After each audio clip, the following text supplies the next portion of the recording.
வணக்கம் and welcome. இது மாலை முரசு தொலைக்காட்சியின் நெற்றிக்கண். இன்று நாம் விவாதிக்க இருக்கும் தலைப்பு சமூக நீதி முதல் சட்டம் ஒழுங்கு வரை ஆளும் கட்சி வர்சஸ் எதிர்க்கட்சிகள் விக்கிரவாண்டி தேர்தலில் எதிரொலிக்குமா? ரைட், விவாதத்திற்குள் செல்லும் கருத்தாளர்களை அமல்படுத்தி விடலாம். அரங்கத்தில் நம்மோடு ராஜகம்பீரம் அப்பாஸ் பத்திரிகையாளர் வணக்கம் சார். வழக்கறிஞர் திரு பாண்டியன் அவர்கள் வணக்கம். மூத்த பத்திரிகையாளர் திரு பிரியன் அவர்கள் வணக்கம். இணையத்தின் வழியாக நம்மோடு இணைந்திருக்கிறார் வலதுசாரி சிந்தனையாளர் திரு சுப்பிரமணியம் வணக்கம் சார். விரைவில் நம்மோடு இணைய இருக்கிறார் அரசியல் விமர்சகர் பொங்கலூர் மணிகண்டன். ரைட், நம்ம ஃபஸ்ட்டு ராஜகம்பீரம் அப்பாஸ் அவருடைய பார்வையை பெற வேண்டிய விஷயம் இருக்குது சார். 4 நாள் இருக்குது தேர்தலுக்கு. இது பல அசம்பிளி செஷன் பல நிகழ்வுகள்னால ஒரு பெரிய ஃபோக்கஸ் அந்த விக்கிரவாண்டி மேலே பெருசாக பேசப்படல. பட் இன்னும் 4 நாட்களே இருக்கும்போது அந்த சூடு லைட்டாக பற்றிக்குது. பைப்போல்ப்பா, ஒரு இடைத்தேர்தல் தமிழ்நாட்டில் நடக்குதுப்பா அப்படின்ற விஷயம் இப்போ சூடு பிடிக்க ஆரம்பிச்சிருக்கு. அஃப்கோர்ஸ் கடந்த சில நாட்களாக சமூக நீதி அப்படின்ற விஷயத்தை அழுத்தமாக பேசுகிறாங்க. ஆளும் கட்சி முதல்வர் அவருடைய காணொலியிலும் தெளிவாக சொல்கிறாரு, அதற்கு துரோகம் இழைத்தவர்களை தண்டிக்க வேண்டியதுன்னு. அன்புமணி அவர்களும் சமூக நீதி சார்ந்த விஷயங்கள் இதில் எதிரொலிக்கணும், பாமக வாக்கு அப்படின்றாரு. ஸோ அங்கே வாக்காளர் பார்வை எப்படி இருக்க போகுது, சமூக நீதி இந்த குரல் அங்கே எப்படி எதிரொலிக்கும் என்று எதிர்பார்க்குறீங்க? சமூக நீதிக்காக தோற்றுவிக்கப்பட்ட இயக்கம்தான் திமுகவே. ரைட், திமுக பல்லாண்டுகளாக ஒரு அரை நூற்றாண்டு கடந்து பேசி கொண்டிருக்கிற விஷயத்தை தான் பின்னாளிலே பாமக அவர்களினுடைய சமூகம் சார்ந்த ஒரு எழுச்சியாக அதை பார்த்தார்கள். எனவே திமுக பேசுகிற சமூக நீதி என்பது தமிழ்நாட்டிலே இருக்கக்கூடிய அனைத்து தரப்பு மக்களுக்குமானது. பாமக பேசுகிற சமூக நீதி என்பது அவர்கள் சொந்த சமூகத்தோடு கூடிய ஒரு பார்வை தான் அதில் இருக்கிறது. ரெண்டுக்குமான வித்தியாசமாக நான் அதை பார்க்கிறேன். அவர்கள் பொது நீரோட்டத்திலே கலந்து விட்டதாக கடந்த காலங்களிலே சொல்லிக் கொண்டாலும் அவர்கள் ஒரு தனித்த ஒரு பாதையிலே தான் அவர்கள் தொடர்ச்சியாக பல நேரங்கள் அது அவங்களுக்கு வெற்றியும் கொடுத்துருக்குல்ல. வெற்றி கொடுத்திருக்கிறது. அவர்கள் சமீப காலமாக கூட்டணி வலிமை இல்லாமல் தனித்து போட்டியிடுவதன் வழியாக தங்களுடைய அரசியல் அதிகாரத்தை இழந்து நிற்கக்கூடிய ஒரு காலகட்டத்திலே தொடர்ந்து அவர்கள் பயணித்துக் கொண்டிருக்கிறார்கள். எனவே இந்த ஒரு கோட்பாட்டை வைத்து தான் அவர்கள் அரசியலை உருவாக்கி இருக்கிறார்கள் என்கிற அடிப்படையில் அதை பேசுவதன் மூலமாக அதற்கு ஏதோ திமுக எதிராக இருப்பதை போன்ற ஒரு தோற்றத்தை உருவாக்குவதன் வழியாக வாக்கு வங்கியை பெற்றுவிடலாம் என்கிற ஒரு கணக்கில் இருக்கிறார்கள். ஆனால் விக்கிரவாண்டியினுடைய இடைத்தேர்தலை பொறுத்தவரையில் திமுகவினுடைய வெற்றி என்பது ஏற்கனவே உறுதி செய்யப்பட்ட ஒன்று தான். அதில் ஒன்றும் மாற்றுக்கிறதுக்கு எவ்விதமாக இதுதான் அதிமுகவும் சொல்லிட்டு தான் தேர்தலை புறக்கணிக்கிறாங்க. இல்லை, திமுக அதாவது அதிமுக ஒரு சமமான இடத்திலே இருந்தவர்கள், சமமான எதிர்க்கட்சி அந்தஸ்திலே இருக்கிறவர்கள், அவர்கள் இந்த தேர்தலை புறக்கணித்தது என்பது ஒரு தவறான முன்னுதாரணம். அதை அவர்கள் சந்தித்திருக்க வேண்டும். ஜனநாயக பாதையில் இவர்களை விடவும் வலிமை குறைந்த கட்சிகள்லாம், நாம் தமிழர் கட்சி போன்றவர்கள் எல்லாம், இவர்களை விட வாக்கு சதவீதம் குறைவாக இருக்கிறவர்கள் எல்லாம் அந்த போட்டியை சந்திக்கிற போது இவர்கள் ஏன் அதை தவிர்த்தார்கள் என்பது ஒரு பெரிய ஒரு இதாக இருக்கிறது. ரைட்டு.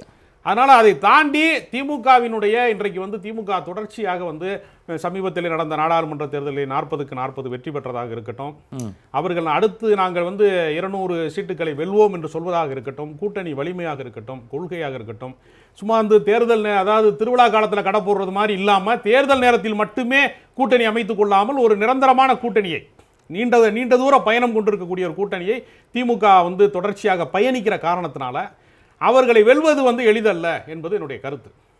அதோட திமுக எதிர்ப்பு வங்கி, அதாவது எதிர்ப்பு வாக்கு வங்கி என்பது சிதறடிக்கப்பட்ட ஒன்றாக இருக்கிறது. நம்ம அதிமுக எடப்பாடி அவர்கள் என்ன சொல்றாருன்னா, தமிழக மக்கள் பாராளுமன்றத்துக்கு அப்படி வாக்களிச்சாங்க 40க்கு 40 இங்கே வேறு மாதிரியாக இருப்பதற்கு வாய்ப்புகள் இருக்கிறது. இந்த தேர்தலை குறிப்பிட்டு சொல்லல, பட் சட்டமன்றத்துக்கு 2026 சொல்றாரு. அப்படி இருக்கிற பட்சத்தில் வாக்கு பேட்டர்னில் ஏதாவது வித்தியாசம் இருக்க போகிறதா? ஏன்னா இந்த ஆன்டி இன்கம்பன்சி அப்படின்றது போன தேர்தல் மோடி வேணுமா வேணாமா, அப்போ இந்த தேர்தல் இங்கே இருக்கக்கூடிய ஆன்டி இன்கம்பன்சி இருக்குமா இல்லையா, அந்த பர்டிகுலர் தொகுதியிலன்றது ரிஃப்ளெக்ட் ஆகுமா, எப்படி இருக்கும்னு நினைக்கிறீங்க? இல்லை, அப்படி ஒன்றும் பெரிய எதிர்ப்பலைகள் இருப்பதாக தெரியவில்லை. அதாவது கள்ளச்சாராய சாவுகளோ அரசியல் படுகொலைகளோ திடீரென்று இப்பொழுதுதான் முளைத்தது போல பேசுகிறார்கள். கடந்த ஆட்சிகளை தொடர்ந்து இருந்திருக்கிறது. காமராஜர் ஆட்சி காலத்தில் கூட தான் இமானுவேல் சேகரன் வெட்டி படுகொலை செய்யப்பட்டார். அதனால் அதை வைத்து கொண்டெல்லாம் ஒரு ஆட்சியினுடைய இது சரியில்லைன்னு என்று சொல்ல ஆரம்பித்தால் நம்ம எந்த ஆட்சியாளருமே தப்பிக்க முடியாது இதிலிருந்து. அதனால் இதை முன்வைத்தெல்லாம் ஒரு அரசியல் தோல்வி அடைவார்கள் என்று சொல்லுகிற அளவுக்கு எதிர்க்கட்சிகள் வலிமை படைத்ததாகவோ அவர்கள் முன்வைக்கக்கூடிய விஷயங்கள்லாம் ரொம்ப மக்களை ஈர்க்கக்கூடியதாகவோ இருப்பதாக நான் நம்பவில்லை. திமுக எதிர்ப்பு வாக்கு வங்கி சிதறடிக்கப்பட்ட ஒன்றாக இருக்கும் பட்சத்தில், சம பலம் கொண்ட கட்சியே அங்கு இல்லாத பட்சத்தில் திமுகவிற்கு வெற்றி என்பது எளிதான ஒன்றாகத்தான் இருக்கும். சில விமர்சனங்கள் சலசலப்பை அவர்கள் பெரிதுபடுத்த பார்க்கிறார்களே தவிர அதை தாண்டி வெற்றி பெறும் நான் நம்புறேன். குறிப்பாக நேற்று முந்தைய அன்புமணி அவர்கள் பேசும்போது நமக்கு பொது எதிரி திமுக, அதிமுக வாக்குகளும் நமக்கு வரணும் அப்படின்னு ஒரு கோரிக்கையை விடுக்கிறார். அதை எப்படி பார்க்குறீங்க?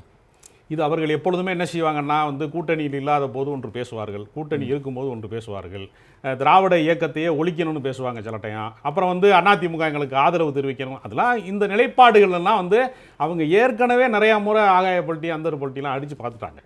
அதெல்லாம் எடுபடவில்லை.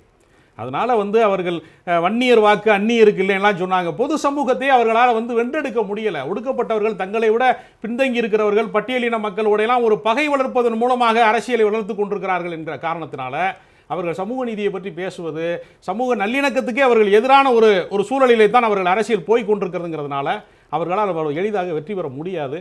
இதெல்லாம் ஒரு சிறிய சலசலப்பு தான். இப்போ வந்து கடைசி நேரத்தில் வந்து அன்பு சௌமியா வெற்றி பெறுவார்கள் என்றெல்லாம் ஒரு தோற்றம் உருவானது இல்லையா?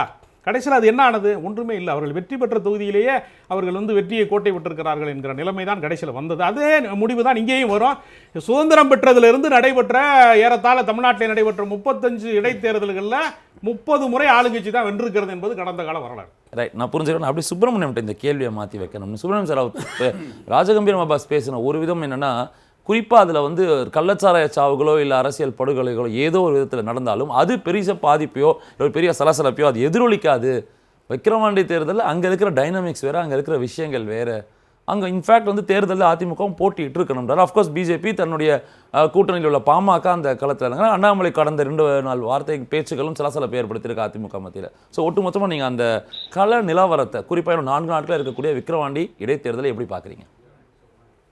இல்ல, அதிமுக வந்து போட்டி இருக்க வேண்டும். அதுல வந்து எனக்கு மாற்று கருத்தே இல்லை. ஏன்னா வந்து நீங்க அரசியல்ல இருக்கிறீங்க, தொடர்ந்து தோல்விகளை சந்தித்தாலும் தொண்டர்களை வந்து உற்சாகப்படுத்துவதற்காக, உங்களுடைய வாக்கு வங்கி பலத்தை காமிப்பதற்காக தோற்றாலும் பரவாயில்லைங்க. ஐயா சொன்ன மாதிரி ஆளுங்கட்சி தாங்க வின் பண்றாங்க. ஈரோடு கிழக்கு தேர்தலை பார்த்துட்டோம். இன்னைக்கு கூட பாத்தீங்கன்னா உங்க மாலை மருத்துவ ட்விட்டர் ஆங்கல்ல எக்ஸ் வலைதளத்துல வந்து அங்க டோக்கன்கள் விநியோகிக்கப்படுகிறது திமுகவினார் அப்படின்னு சொல்லிட்டு எக்ஸ் வலைதளத்துல உங்களோட மாலை மருத்துவ தான் போட்டிருக்காங்க. அதனால வந்து ஆளுங்கட்சி வந்து அவங்களுக்கு இருக்கிற மிஷினரிஸை யூஸ் பண்ணி, அவங்களுக்கு அதிகாரிகள் பாலத்தை யூஸ் பண்ணி கண்டிப்பாக வந்து அதுல வந்து வெற்றி பெறுவதற்கு வந்து வாய்ப்புகள் நிறைய. அதற்காக வந்து நீங்க வந்து களத்தை விட்டுட்டு போயிடக்கூடாது. களத்தை விட்டுட்டு போயிட்டீங்க அப்படின்னா நடுநிலையான வாக்காளர்கள் வந்து திமுக எதிர்பார்க்கிறவங்க வந்து ஓட்டு போடுறதுக்கு வந்து ஒரு ஆப்பர்ச்சுனிட்டியை நீங்க வந்து மிஸ் பண்ணிட்டீங்கன்னு அர்த்தம். உங்களோட வாக்கு வங்கியை உயர்த்துவதற்காக அப்ப என்ன ஆகுது அப்படின்னா, நீங்க வந்து தோக்குறோம் அப்படின்ற நினைப்புல உங்களுக்கு மனசுல வந்துடுச்சு அப்படின்னா அப்ப நீங்க எந்த தேர்தலையும் நிக்க முடியாது. அது வந்து எனக்கு ஏற்புடைய கருத்தாக இல்லை. அது என்ன தேர்தலாக இருந்தாலும் கண்டிப்பாக களம் காண வேண்டும். ஒன்று, ஐயா சொன்னாங்க இது மாதிரி வந்து இந்த ஆணவ படுகொலையோ இல்லை இந்த கள்ளச்சாராய விஷயங்களோ வந்து எல்லா ஆட்சி காலத்தையும் நடக்குது அப்படின்றாங்க. கள்ளச்சாராயத்தை பற்றி ஒரு சின்ன ஒரு குறிப்பு சொல்றேன். 2008 வந்து தமிழ்நாடு கர்நாடகா ரெண்டுத்தையும் சேர்த்து ஒரு டேட்டா கொடுத்துருக்காங்க. ஒரு 150 மக்கள் கள்ளச்சாராயத்தால் உயிரிழந்திருக்காங்க 2008. அப்ப யார் ஆட்சியில் இருந்தா நமக்கு தெரியும். அதுக்கப்புறம் பாத்தீங்கன்னா கள்ளச்சாராயத்தினால வந்து உயிரிழப்புகள் ஏற்படவில்லை. 2023 மே மாதம் மட்டும் 21 மக்கள் வந்து என்ன பண்ணிருக்காங்கன்னா இந்த விழுப்புரம் மாவட்டத்துல கள்ளச்சாராயத்தால் உயிரிழந்திருக்கிறார்கள் 2023 மே. இப்போ 2024 ஜூன் மாசத்துல இந்த கள்ளக்குறிச்சி இதுல நிகழ்ச்சியில பாத்தீங்கன்னா 67 மக்கள் வந்து கள்ளச்சாராயத்தால் உயிரிழந்திருக்கிறார்கள்.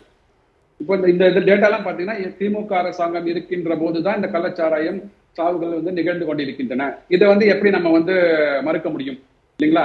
சரி, அதிமுக அரசாங்கத்துல என்ன பண்ணிருக்கிறாங்கன்னா அந்த கள்ளச்சாராய சாவுகளை வந்து தடுத்திருக்கிறார்கள் கண்டிப்பாக. அதுவும் அம்மையார் ஜெயலலிதா இருக்கும்போது அதுல மாற்று கருத்து இல்லை. சரி, சாராயம் இப்பதே வந்து சரியா தவறா அது வந்து விவாதத்துக்குரிய ஒரு டாபிக். ஆனா அதையும் தாண்டி மக்கள் வந்து விஷச்சாராயமோ கள்ளச்சாராயமோ அருந்தி சாவக்கூடாது, உயிரிழப்பு ஏற்படக்கூடாது, அதற்காக சட்டம் ஒழுங்கை வந்து நல்ல டைட்டா வச்சிருந்தாங்க. இப்போ இன்னைக்கு எனக்கு என்ன ஒரு மன வருத்தம் அப்படின்னா, அதாவது படுகொலைகள் நடந்து கொண்டிருக்கிறது. ஆனா பெரியசாமி அமைச்சர் என்ன சொல்றாருன்னா அமைதி பூங்காவாக தமிழகம் திகழ்ந்து கொண்டிருக்கிறது. அது எப்படிங்க ஒத்துக்க முடியும்? ஒரு 2 மாதத்துக்கு முன்னாடி, 1.5 மாதத்துக்கு முன்னாடி எலெக்ஷன் நடக்கும் போது திருநெல்வேலியில ஒரு காங்கிரஸ் பிரமுகர், உங்க கூட்டணி கட்சியை சார்ந்த ஒரு காங்கிரஸ் பெரிய பிரமுகர் வந்து படுகொலை செய்யப்பட்டிருக்கிறார். சரிங்களா? அதுக்கப்புறம் நேற்று இந்த ஆம்ஸ்ட்ராங் படுகொலைன்றது வந்து ரொம்ப கண்டிக்கத்தக்கது. இது வந்து நேற்று மட்டும் நிகழ்ந்ததாக இல்லை. இதனோட தொடர்ச்சி பின்னாடி போனீங்கன்னா அவரோட நண்பர்களா இருக்கட்டும், நண்பர்களோட தம்பி, அப்படியே தொடர் படுகொலையா வந்து இருக்குது 2015 ஆரம்பிச்சு. பட் இதெல்லாம் வந்து தேர்தலுக்கு இன்னும் 4 நாட்களா இருக்க நிலையில இந்த மாதிரியான சட்டம் ஒழுங்கு விஷயங்கள் எதிரொலிக்கும் எதிர்பார்க்குறீங்களா? கண்டிப்பா இம்பாக்ட் பண்ணுங்க. அதாவது சரி, இதை வந்து எதிர்கட்சிகள் எவ்வாறு மக்களிடம் எடுத்துக்கொண்டு செல்கிறார்கள். அதாவது நீங்க என்ன சொல்லணும்னா, ஒரு பதவியில இருக்கிற அமைச்சர் அமைதி பூங்காவா இருக்கு அப்படின்றாரு. அமைதி உங்க விடுதலை சிறுத்தைகள் கட்சியில இருக்கிற தலைவர் திருமாவளவன் என்ன சொல்றாரு? இன்னைக்கு வந்து சட்டம் ஒழுங்கு சீர்கட்டிற்கு 8 பேர் அரெஸ்ட் பண்ணிருக்காங்க. ஆனா அந்த 8 பேர் அரெஸ்ட் பண்ணது ஆம்ஸ்ட்ராங் படுகொலை இல்ல. 8 பேர் அரெஸ்ட் பண்ணது வந்து அவர் தவறான நபர்கள், அவர்கள் வந்து உண்மையான குற்றவாளிகள் இல்லை அப்படின்றாரு. யார் சொல்றாங்க? உங்க கூட்டணியில் இருக்கிற திருமாவளவன் சார் சொல்றாரு. அப்போ ஏதோ கணக்கு காட்டுறதுக்காக ஒரு 8 பேரை வந்து நம்ம வந்து குற்றவாளியா நிப்பாட்டி இருக்கோம் அப்படின்னா உண்மையான குற்றவாளிகள் எங்க? அதுதானே முக்கியம். இது தொடர் படுகொலையா நிற்கும் போது எப்படி வந்து போலீஸ் வந்து அந்த கண்காணிப்பை வந்து தவற விட்டு விட்டார்கள். சார், ஒரு கொலை நடக்குது அப்படின்னா அந்த படுகொலையாகும் போது அப்படி தொடர்ந்து வரும்போது அதனோட பின்புலத்துல இருக்கிறவங்க மேல ஒரு செக் வைக்கணும் இல்லைங்களா? நீங்க இன்டெலிஜென்ஸ் முதல்வர் எங்க தவற விட்டு விட்டது அப்படின்னு சொல்றேன் நான். உடனடியாக அறிக்கை விட்டாரு, உடனடியாக கண்டிக்கத்தக்கதுன்றாரு, ஸ்பீடி ஜஸ்டிஸ் கொடுப்போன்றாரு, 10 தனிப்படைகளும் அமைச்சிருக்காரு. அதாவது நீங்க சார், அதாவது பரத் சார், அதாவது 2015 இந்த ஆம்ஸ்ட்ராங்கோட நண்பர் தம்பி தென்னரசுன்றது வந்து படுகொலை. 2023 ஆகஸ்ட் தென்னரசோட கொலைக்கு பழிவாங்க சுரேஷ் என்பவர் படுகொலை, ஆற்காடு சுரேஷ் என்பவர் படுகொலை. 2024 ஆற்காடு சுரேஷின் நண்பர் மாதவன் பாஸ்கர் மாதவன் படுகொலை. நேற்று வந்து ஆற்காடு சுரேஷோட பிறந்த நாள். ஆற்காடு சுரேஷன் படுகொலை செய்யப்பட்டார். அவரோட பிறந்த நாள். அப்ப நீங்க வந்து இந்த மாதிரியான விஷயங்கள் சார், இந்த மாதிரி சார், இது வந்து நீங்க கட்சியெல்லாம் விட்டுடுங்க சார், கட்சி எலெக்ஷன்லாம் விட்டுடுங்க சார். சட்டம் நீதி சட்டம் ஒழுங்கு பாதுகாக்கப்பட்டிருந்தா நீங்க சமூக நீதி அப்புறமா போங்க. முதல்ல பேசிக் நீதியை நீங்க பாதுகாக்கணும் இல்லையா? ரைட், நான் புரிஞ்சுக்கிறேன். உங்க முதற்கட்ட கருத்தை வைக்கிறேன். பாண்டியன் அவர்கிட்ட தான் இது வரணும்னு சார். அவர் ராஜகம்பீரம் அவர் சொல்லும்போது இந்த மாதிரியான விஷயங்கள், அதாவது கள்ளச்சாராய சாவுகளுமாகட்டும் இல்லை ஆணவ படுகொலைகளோ இந்த மாதிரியான படுகொலைகளோ இன்று இன்னும் நேற்று ஒரு 4 நடந்துருச்சு, முந்தானத்து 8 நடந்துச்சுன்றது இல்லாமல் தொடர்ந்து நிறைய நடந்துட்டு இருக்கு. ஆனால் அதனோட எண்ணிக்கை சரிவிதமாக குறைய ஆரம்பிச்சிருக்கு. கொஞ்சம் கண்காணிப்புகளும் இருக்குது, அரசுகள் வந்து நடவடிக்கை எடுக்கிறாங்கன்ற துணியில் தான் அவர் சொல்கிறாரு. ஆக நீங்கள் இந்த ஒட்டுமொத்தமாக இந்த டெவலப்மெண்ட்ஸ், இந்த குற்றச்சாட்டுகள், குறிப்பாக எதிர்க்கட்சிகளோட குற்றச்சாட்டுகள், இதெல்லாம் நீங்கள் எப்படி பார்க்குறீங்க சார்? இப்போ இந்த தலைப்பில் வந்து ஒன்று வந்து எதிர்க்கட்சிகள் அப்படின்னு சொல்கிறோம். இப்போ அங்கே விக்கிரவாண்டியில் நிற்கிறது வந்து முக்கியமான எதிர்க்கட்சி கிடையாது. ஃபஸ்ட்டு பாமக. ஆமாம், அது வந்து எதிர்க்கட்சி கிடையாது. அது எதிர்க்கட்சி கிடையாது இப்போக்கி. அது ஏன்னா பிரதான எதிர்க்கட்சிங்கிறது அதிமுக. அது அதிமுக வந்து 26க்காக கூட எலெக்ஷனில் நிற்காமல் இருந்திருக்கலாம். ஏன்னா பிஎம்கே இழுக்கிறதுக்கு அப்படிங்கிறது இன்னொரு கோணம் இருக்குங்கிறதையும் நான் இங்கே பதிய வைக்கிறேன். ஒரு இது பாயிண்ட்டு. சார் சொன்ன 2 விஷயத்தில் நம்ம இதை எதையுமே ஆதரிக்கலை. அதாவது இந்த மாதிரி படுகொலையை ஆதரிக்கலை. ஆம்ஸ்ட்ராங் படுகொலையும் இருந்தாலும் எந்த படுகொலையும் நம்ம ஆதரிக்க கிடையாது. அதே மாதிரி எந்த கள்ளச்சாராய சாவையும் நம்ம வந்து ஆதரிக்க கிடையாது. இப்போ எப்படி இங்கே தமிழ்நாட்டில் வந்து ஒரு ரொம்ப நெருக்கி 23, 24, அதாவது திமுக ஆட்சியில் மட்டும்தான் அப்படி நடக்கிற மாதிரி ஒரு இதை சுப்பிரமணிய சார் கொண்டாடுறாரு. இது அப்படியே உத்தரப்பிரதேசத்துக்கோ இல்லை குஜராத்துக்கோ பொருத்தி பார்த்தோம்னா அது வந்து இல்லைன்றது புரியும். அதுக்காக அங்கே செத்து போனதுனால அந்த கவர்மெண்ட்டு, அது பிஜேபி கவர்மெண்ட்டோ அல்லது அதுக்கு முந்தி காங்கிரஸ் கவர்மெண்ட்டோ திருப்பி வராமல் இல்லை, அங்கே வந்துக்கிட்டு தான் இருக்குது இன்னமும். ஏன்னா 2 கட்சி தான் அங்கே இருக்குது, 2 வந்துக்கிட்டு இருக்குது. அதனால் அதுவே இல்லை. ஏன்னா இங்கேயே பார்த்தீங்கன்னா கள்ள சாராயத்துக்கு ஏன் 10 லட்சம் கொடுத்தாங்க கவர்மெண்ட்டுன்னு கேட்குற அளவுக்கு மக்கள் இருக்காங்க. ரைட். அப்போ அது நிவாரணம் கொடுத்ததை அதையே கூட எதுக்குறாங்க மக்கள். வந்து அது செத்து போய் அவன் குடித்தான் செத்தான் அப்படின்ற அளவுக்கு பேசுகிற அளவுக்குலாம் இருக்குது. அதனால் இது இடைத்தேர்தலையோ அல்லது பெரிய அரசியல் மாற்றத்துக்கோ இது எதுவுமே வரவே வராது. இந்த குறிப்பாக இந்த கொலையை பற்றி சொன்னதுனால, நேற்று நடந்த கொலையை பற்றி சொன்னதுனால இது எங்கேருந்து என்ன பின்புலன்னு பார்த்தீங்கன்னா ஆருத்ராலேருந்து தான் வருது. இது அதுக்கு பின்னாடி பிஜேபி இருக்கா அப்படின்றது ஒரு பேச்சு போய்கிட்டே இருக்குது. அதனால் அதை அப்படியே வச்சுக்கோங்க. ஏன்னா அந்த கொலை வந்து இந்த தேர்தலை இடைத்தேர்தலை இருக்குது, பெருசாக பாதிக்காதுங்கிறது என்னுடைய ஒரு பதிவை நான் அதில் பதிவு பண்ணிக்கிறேன். அதை தாண்டி இன்னொரு முக்கியமான பதிவை நான் இங்கே பண்ண விரும்புகிறேன். நான் எனக்கு தெரிஞ்சு இதுக்கு முன்னாடி யாரும் இந்த பதிவை பண்ணலை. திமுகவுக்கு எதிரி அதிமுக, அதிமுகவுக்கு எதிரி திமுக அப்படிங்கிறது வந்து ஒரு பெரிய வரலாறு தமிழ்நாட்டில். கிட்டத்தட்ட 72 எம்ஜிஆர் ஆரம்பித்ததுலேருந்து ஜெயலலிதா இறந்தது வர இது சரி இருந்துச்சு.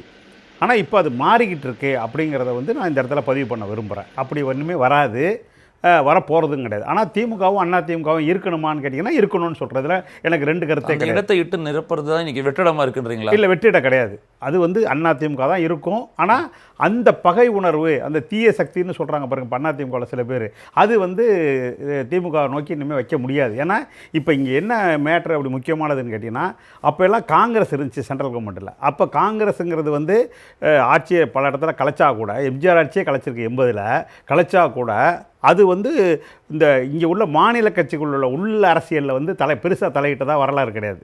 ஆனால் பிஜேபின்னு ஒன்று வந்து பார்த்திங்கன்னா எல்லா மாநில கட்சியும் இன்க்ளூடிங் ஒரிசாவில் வந்து பிஜேடி உட்பட, இதில் நிதிஷ்குமாரோட கட்சி ஜனதாதள் யுனைடெட் உட்பட, இங்கே சந்திரபாபு நாயுடு உட்பட, அது இவர் ஆதரவு கொடுத்த நம்ம ஜெகன் உட்பட வந்து அவங்க வந்து மாநில கட்சி மகாராஷ்டிராவில் வந்து தனக்கு ஆதரவான ஒரு கட்சி இது நம்ம சிண்டே அந்த சிவசேனா இதுக்கு இதை வந்து ரெண்டாக உடச்சி வேடிக்கை பார்த்தது.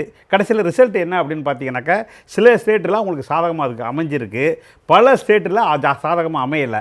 இன்னொரு ஆங்கிளில் பார்த்தீங்கன்னா மொத்தம் 543 எம்பி எலெக்ஷன் முடிஞ்சதில் 272 தான் வந்து தேசிய கட்சி, 2 கட்சி காங்கிரஸை சேர்த்து, மிச்சம் 272 கிட்டத்தட்ட நல்லா கூட்டி பார்த்தீங்கன்னாக்கா மாநில கட்சி கட்சிகள் தான். அந்த 240 பிஜேபியும் 100 வந்து காங்கிரஸ் வந்த 340ல் 2 பேருக்கும் பார்த்தீங்கன்னா ஒரு 35 சீட்டு வந்து அந்த 2 தேசிய கட்சிக்கும் வந்ததுக்கு காரணம் மாநில கட்சியோட கூட்டணி வச்சது. ரைட்டு, 2 பக்கமும். அப்போ இந்த பார்வையில் நீங்கள் பார்த்தீங்கன்னா இனி ஃப்யூச்சரில் தமிழ்நாட்டில் திமுக அதிமுகங்கிற இருதுருவம் இருக்கும். ஆனால் அது கருணாநிதி காலத்துலையும் எம்ஜிஆர் காலத்துலேயும் ஜெயலலிதா கருணாநிதி காலத்துலேயும் இருந்த அந்த வீரியம் வந்து இருக்காது. இருக்கிறதுக்கு முயற்சி பண்ணுறாங்க, அது வந்து நடக்காது. அதனால தான் இப்போ வந்து எடப்பாடியாக இருந்தாலும் கொஞ்சம் தவிக்கிற விஷயம் வந்து அந்த இடத்துல தான் நின்றுக்கிட்டு இருக்கு. ஏன்னா இப்போ வந்து என்ன காரணம்னா திமுக முழுக்க சித்தாந்த அரசியல் எடுத்து பிஜேபியோட மோதுது. சாதாரணமாக வந்து இப்போ கருணாநிதி காலத்தில் இருந்த அந்த திமுக கூட மாறிடுச்சு அப்படிங்கிறது தான். அதுக்கு வந்து ஹெச் ராஜாவே சொல்லியிருக்காரு, மோர் டேஞ்சர் தேன் கருணாநிதினு சொல்லி ஸ்டாலினை சொல்கிறார். அப்போ அந்த வார்த்தையில் தான் அதில் உள்ள அர்த்தமே இருக்குது. அப்போ அந்த இடத்துல சித்தாந்த அடிப்படையில் திமுக முன்னாடி போனதுனால கூட்டணியும் இன்டாக்டாக இருக்குது. நீங்கள் கூட்டணிக்குள்ளே இப்போ காங்கிரஸ் செல்வ பெருந்தகை பேசினதாக இருக்கட்டும், இன்றைக்கி வந்து இப்போ உண்மை குற்றவாளிகளில் சொல்லணும்னு சொல்கிற திருமாவளவனாக இருக்கட்டும், இப்படியெல்லாம் சொன்னால் கூட இப்போ ஒரு 7-8 வருஷமாக வந்து இந்த கூட்டணி வந்து 50% மேலே வாக்கு வச்சிருக்கு. இப்போ நீங்கள் இப்போ விக்கிரவாண்டி எடுத்துக்கிட்டா கூட 50லேருந்து 60%, ஏன்னா போலிங் வந்து 70லேருந்து 80% வரலாம். அப்போ வரும்போது அதில் 50-60% வந்து 40% நம்ம எதிர்பார்க்கலாம். அப்போது 50-60% மொத்தம் அதில் கரெக்ட். அதில் வந்து வரும்போது பார்த்தீங்கன்னாக்கா கிட்டத்தட்ட 1,10,10,000 ஓட்டு கிட்டத்தட்ட திமுக வாங்குறதுக்கான வாய்ப்பு. இந்த முறை அதிமுக களத்தில் இல்லை, பாஜக பாமக அனுப்பாட்டிட்டாங்க, நாம் தமிழர் மட்டும்தான். நாம் தமிழர் களம் வந்து இதுவாகவே சாதகமாக அமைஞ்சிருதோ? ஆட்டோமேட்டிக்காக அமைஞ்சிருது. ஏன்னு கேட்டிங்கன்னா வந்து இது இல்லை. அப்புறம் இன்னொன்று, நீங்கள் வந்து கொஞ்சோண்டு அதிமுக ஓட்டு வந்து பிஎம்கேக்கு உழுவுன்னு ஒரு வாரத்துக்கு முந்தி கூட அப்படி கொஞ்சம் அப்படி பேச்சு இருந்தப்ப முந்தா நாள் போய் அண்ணாமலை போய் அதை உடச்சி விட்டு அதெல்லாம் இந்த ஓட்டெல்லாம் யாரும் நீங்கள் போட்டுறாதீங்கன்னு சொல்லாமல் சொல்லிட்டாரு அங்கே. ரைட். அப்போ பார்த்தீங்கன்னா களம் வந்து இங்கே நடக்கிற எந்த கொலையோ அல்லது சாராய சாவோ எதுவுமே பிரதிபலிக்காது அப்படிங்கிறது வந்து பூல் ப்ரூஃபாக தெரியுது அப்படிங்கிறது என்னுடைய கருத்து. நான் முதல் கருத்தை புரிஞ்சுக்க நான் பிரியன் சார்ட்ட ஒட்டுமொத்தமாக நான் இதெல்லாம் எடுத்துடுறேன், சமூக நீதி எடுத்துடுறேன், சட்ட ஒழுங்கு எடுத்துகிறேன், எல்லாத்தையும் எடுத்துடுறேன். ஆளுகின்ற கட்சி சமீபத்தில் நடந்த பாராளுமன்ற தேர்தலில் 40க்கு 40, நாங்கள் இன்னும் 2 வருஷம் நடக்க போகிற தேர்தலில் 200 எங்களது இலக்கு அப்படின்னு சொல்லக்கூடிய இடத்துல இருக்காங்க. ஸோ பல பேர் சொல்லக்கூடிய விஷயம்னா அதிமுகவும் களத்தில் இல்லை, கண்டிப்பாக விக்கிரவாண்டியில் ஆளும் கட்சி இடைத்தேர்தலாம் ஜெயிக்கும்ன்றாங்க. பட் எந்த அளவில் ஜெயிக்க வேண்டிய கட்டாயம் இருக்குது? அவங்களுக்கு இந்த தேர்தலில் சவாலாக அமைய போகுது அப்படின்னா எதுவாக இருக்கும்? ஏன்னா களத்தில் வந்து ஆடியோ மெசேஜும் கொடுத்துரு, வீடியோவும் கொடுத்துருக்காரு முதல்வர் பிரச்சாரம் போல், ஆனால் பிரச்சாரத்துக்கு வந்து வீடியோ மெசேஜும் கொடுத்துருக்காரு. எப்படி இருக்க போகிறது? நீங்கள் என்ன மாதிரியான சவால்களை சந்திக்கலாம் திமுக? விக்கிரவாண்டி தொகுதியை பொறுத்த மட்டும் அது ஒரு இடைத்தேர்தல் தான். ஸோ அந்த இடைத்தேர்தல்ன்றது வந்து ஆளுங்கட்சிக்கு வந்து பெரும்பாலும் சாதகமான ஒரு விஷயமாக தான் நம்ம பார்க்குறோம். அது வந்து வெற்றி பெறுவது என்பது சில சமயம் வந்து எதிர்கட்சிகள்லாம் வெற்றி பெற்றிருக்கலாம், நான் இல்லைன்னு சொல்லி மறுக்கல, வெற்றி பெற்றிருக்கிறதுக்கான இப்போது அந்த 22 தொகுதிகள் நடந்தபோது அதிமுக 9 தான் வின் பண்ணாங்க, மீதி இவங்க தான் வின் பண்ணாங்க, டிஎம்கே தான் வின் பண்ணாங்க 13. அதனால் வந்து எதிர்கட்சிகள் வெற்றி பெறுவதற்கான வாய்ப்பு இருக்கிறது. பட் இந்த சூழல் வந்து வித்தியாசமாக இருக்குது ஆக்சுவலாக. ஏன்னா இதில் வெக்கப்படுறதுக்கான பிரச்சனைகள் முக்கியமான எதிர்கட்சி எங்கள் களத்தில் இல்லைன்றது ஒரு முக்கியமான விஷயம். ஸோ அந்த முக்கியமான எதிர்கட்சி களத்தில் இருந்தாங்கன்னா அவங்களுக்கு பலவிதமான விஷயங்களை மக்கள்கிட்ட கொண்டு போகிறதுக்கு சுலபமாக இருந்திருக்கும். நீங்கள் சொல்கிற இன்றைக்கி நடந்த சட்டம் ஒழுங்கு பிரச்சனை உட்பட எல்லாத்தையுமே கொண்டு போகிறதுக்கு ஈஸியாக இருந்திருக்கும். ஆனால் முக்கியமான எதிர்கட்சி அங்கே இல்லை. ஸோ இன்னொரு கட்சி இருக்குது, அந்த கட்சி வந்து சமூக நீதி பேசுகிற ஒரு கட்சியாக இருக்குது. அது சட்டம் ஒழுங்கை பற்றி கூட சீரியஸாக பேசுகிற மாதிரி தெரியல. 69% இடஒதுக்கீடு பறிபோயிடும், திமுக ஆக்ஷன் எடுக்கணும்னா சாதிய வாரி கணக்கெடுப்பு, இல்லை 10% வன்னியர்களுக்கு கிடைக்காது, டேட்டா கொடுக்கணும், அந்த மாதிரி விஷயங்களும் அவங்க பேசுகிறாங்க. பட் அதுக்கான அடிப்படையெல்லாம் இல்லை. 69% இன்டாக்டாக தான் இருக்குது. அது வந்து ஒரு கான்ஸ்டியூஷனல் பேக்கிங்கோடு இருக்குது. அது யாரும் ஒன்றும் பண்ண முடியாது. ஜாதி வாரி கணக்கெடுப்பெல்லாம் மத்திய அரசு தான் எடுக்கணும், நம்ம எதுவும் பண்ண முடியாது. 2018 ஒரு அமெண்ட்மெண்ட் வந்ததுக்கப்புறம் யார் பேக்வேர்டு என்னன்ற அவங்க தான் தீர்மானிக்கணும். சென்சஸ் எடுக்கிறதுலாம் அவங்க கீழே தான் இருக்குது. சென்சஸ் எடுக்கும்போது தான் பேக்வேர்டு யாருன்னு தீர்மானிக்க முடியும். அதில் என்ன ஃபிகர்ஸ் வரும், டேட்டா அப்படின்றது அரசாங்கத்தோட ஒரு பதிலாக இருக்குது. ரைட்டு. ஸோ இந்த விஷயங்கள்லாம் வந்து அந்த வாக்காளர்களுக்கு வந்து இடைத்தேர்தலில் வந்து எவ்வளோ தூரம் வந்து இந்த இன்புட்டெல்லாம் வந்து அவங்க எடுத்துக்கிறாங்கன்றது ஒரு கேள்விக்குறி. ஏன்னா அவங்களுக்கு இதை பற்றிலாம் கவலை இல்லை. ஆக்சுவலாக வந்து அவங்களுக்கு என்னென்னா மெட்டீரியலாக என்ன பெனிஃபிட்னு பார்க்குறாங்க. 1000 ரூபா மாதம் தராங்க கவர்மெண்ட்டு.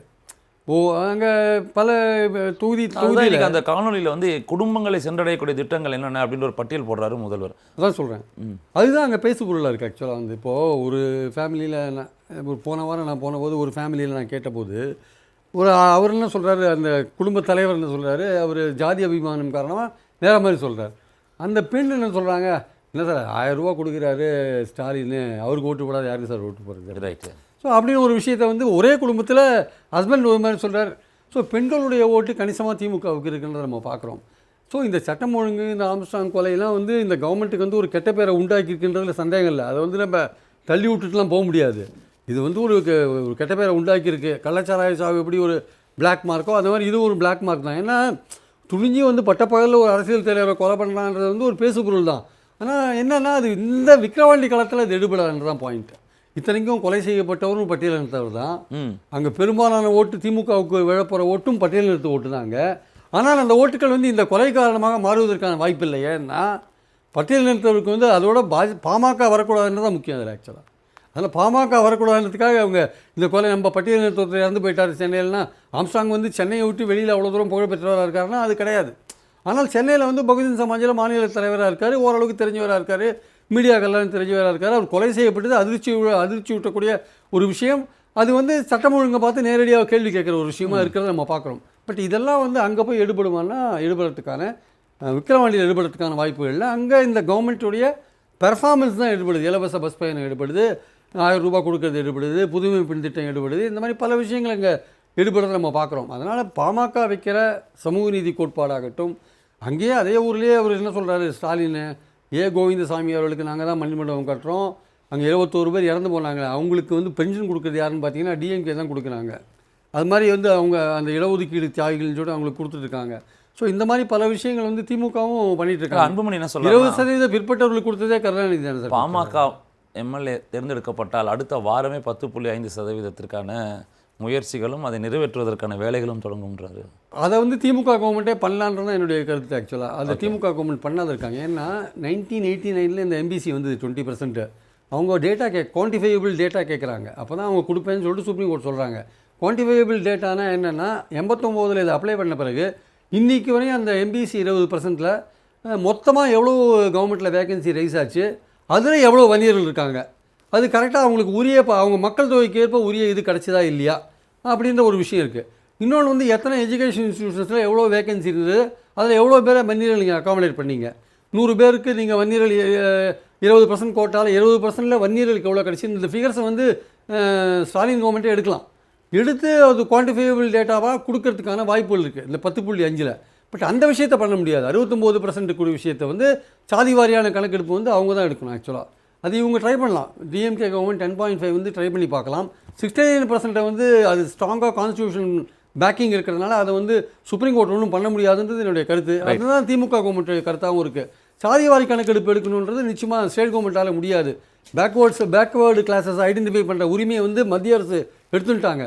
ஸோ சென்சஸ் ஆக்ட் 1948 படி வீடு எலிமினேட் பண்ணுறது பீகாரில் பண்ணதை நம்ம புரிஞ்சுக்கணும். அது சர்வே சென்சஸ் கிடையாது, அது வந்து சர்வே. அது வந்து 2008 வந்து ஒரு ஆக்ட் வந்தது, நேஷனல் ஸ்டாட்டிஸ்டிக்கல் ஆக்ட், ஒரு ஆக்ட். அந்த ஆக்டில் வந்து பண்ணியிருக்காங்க.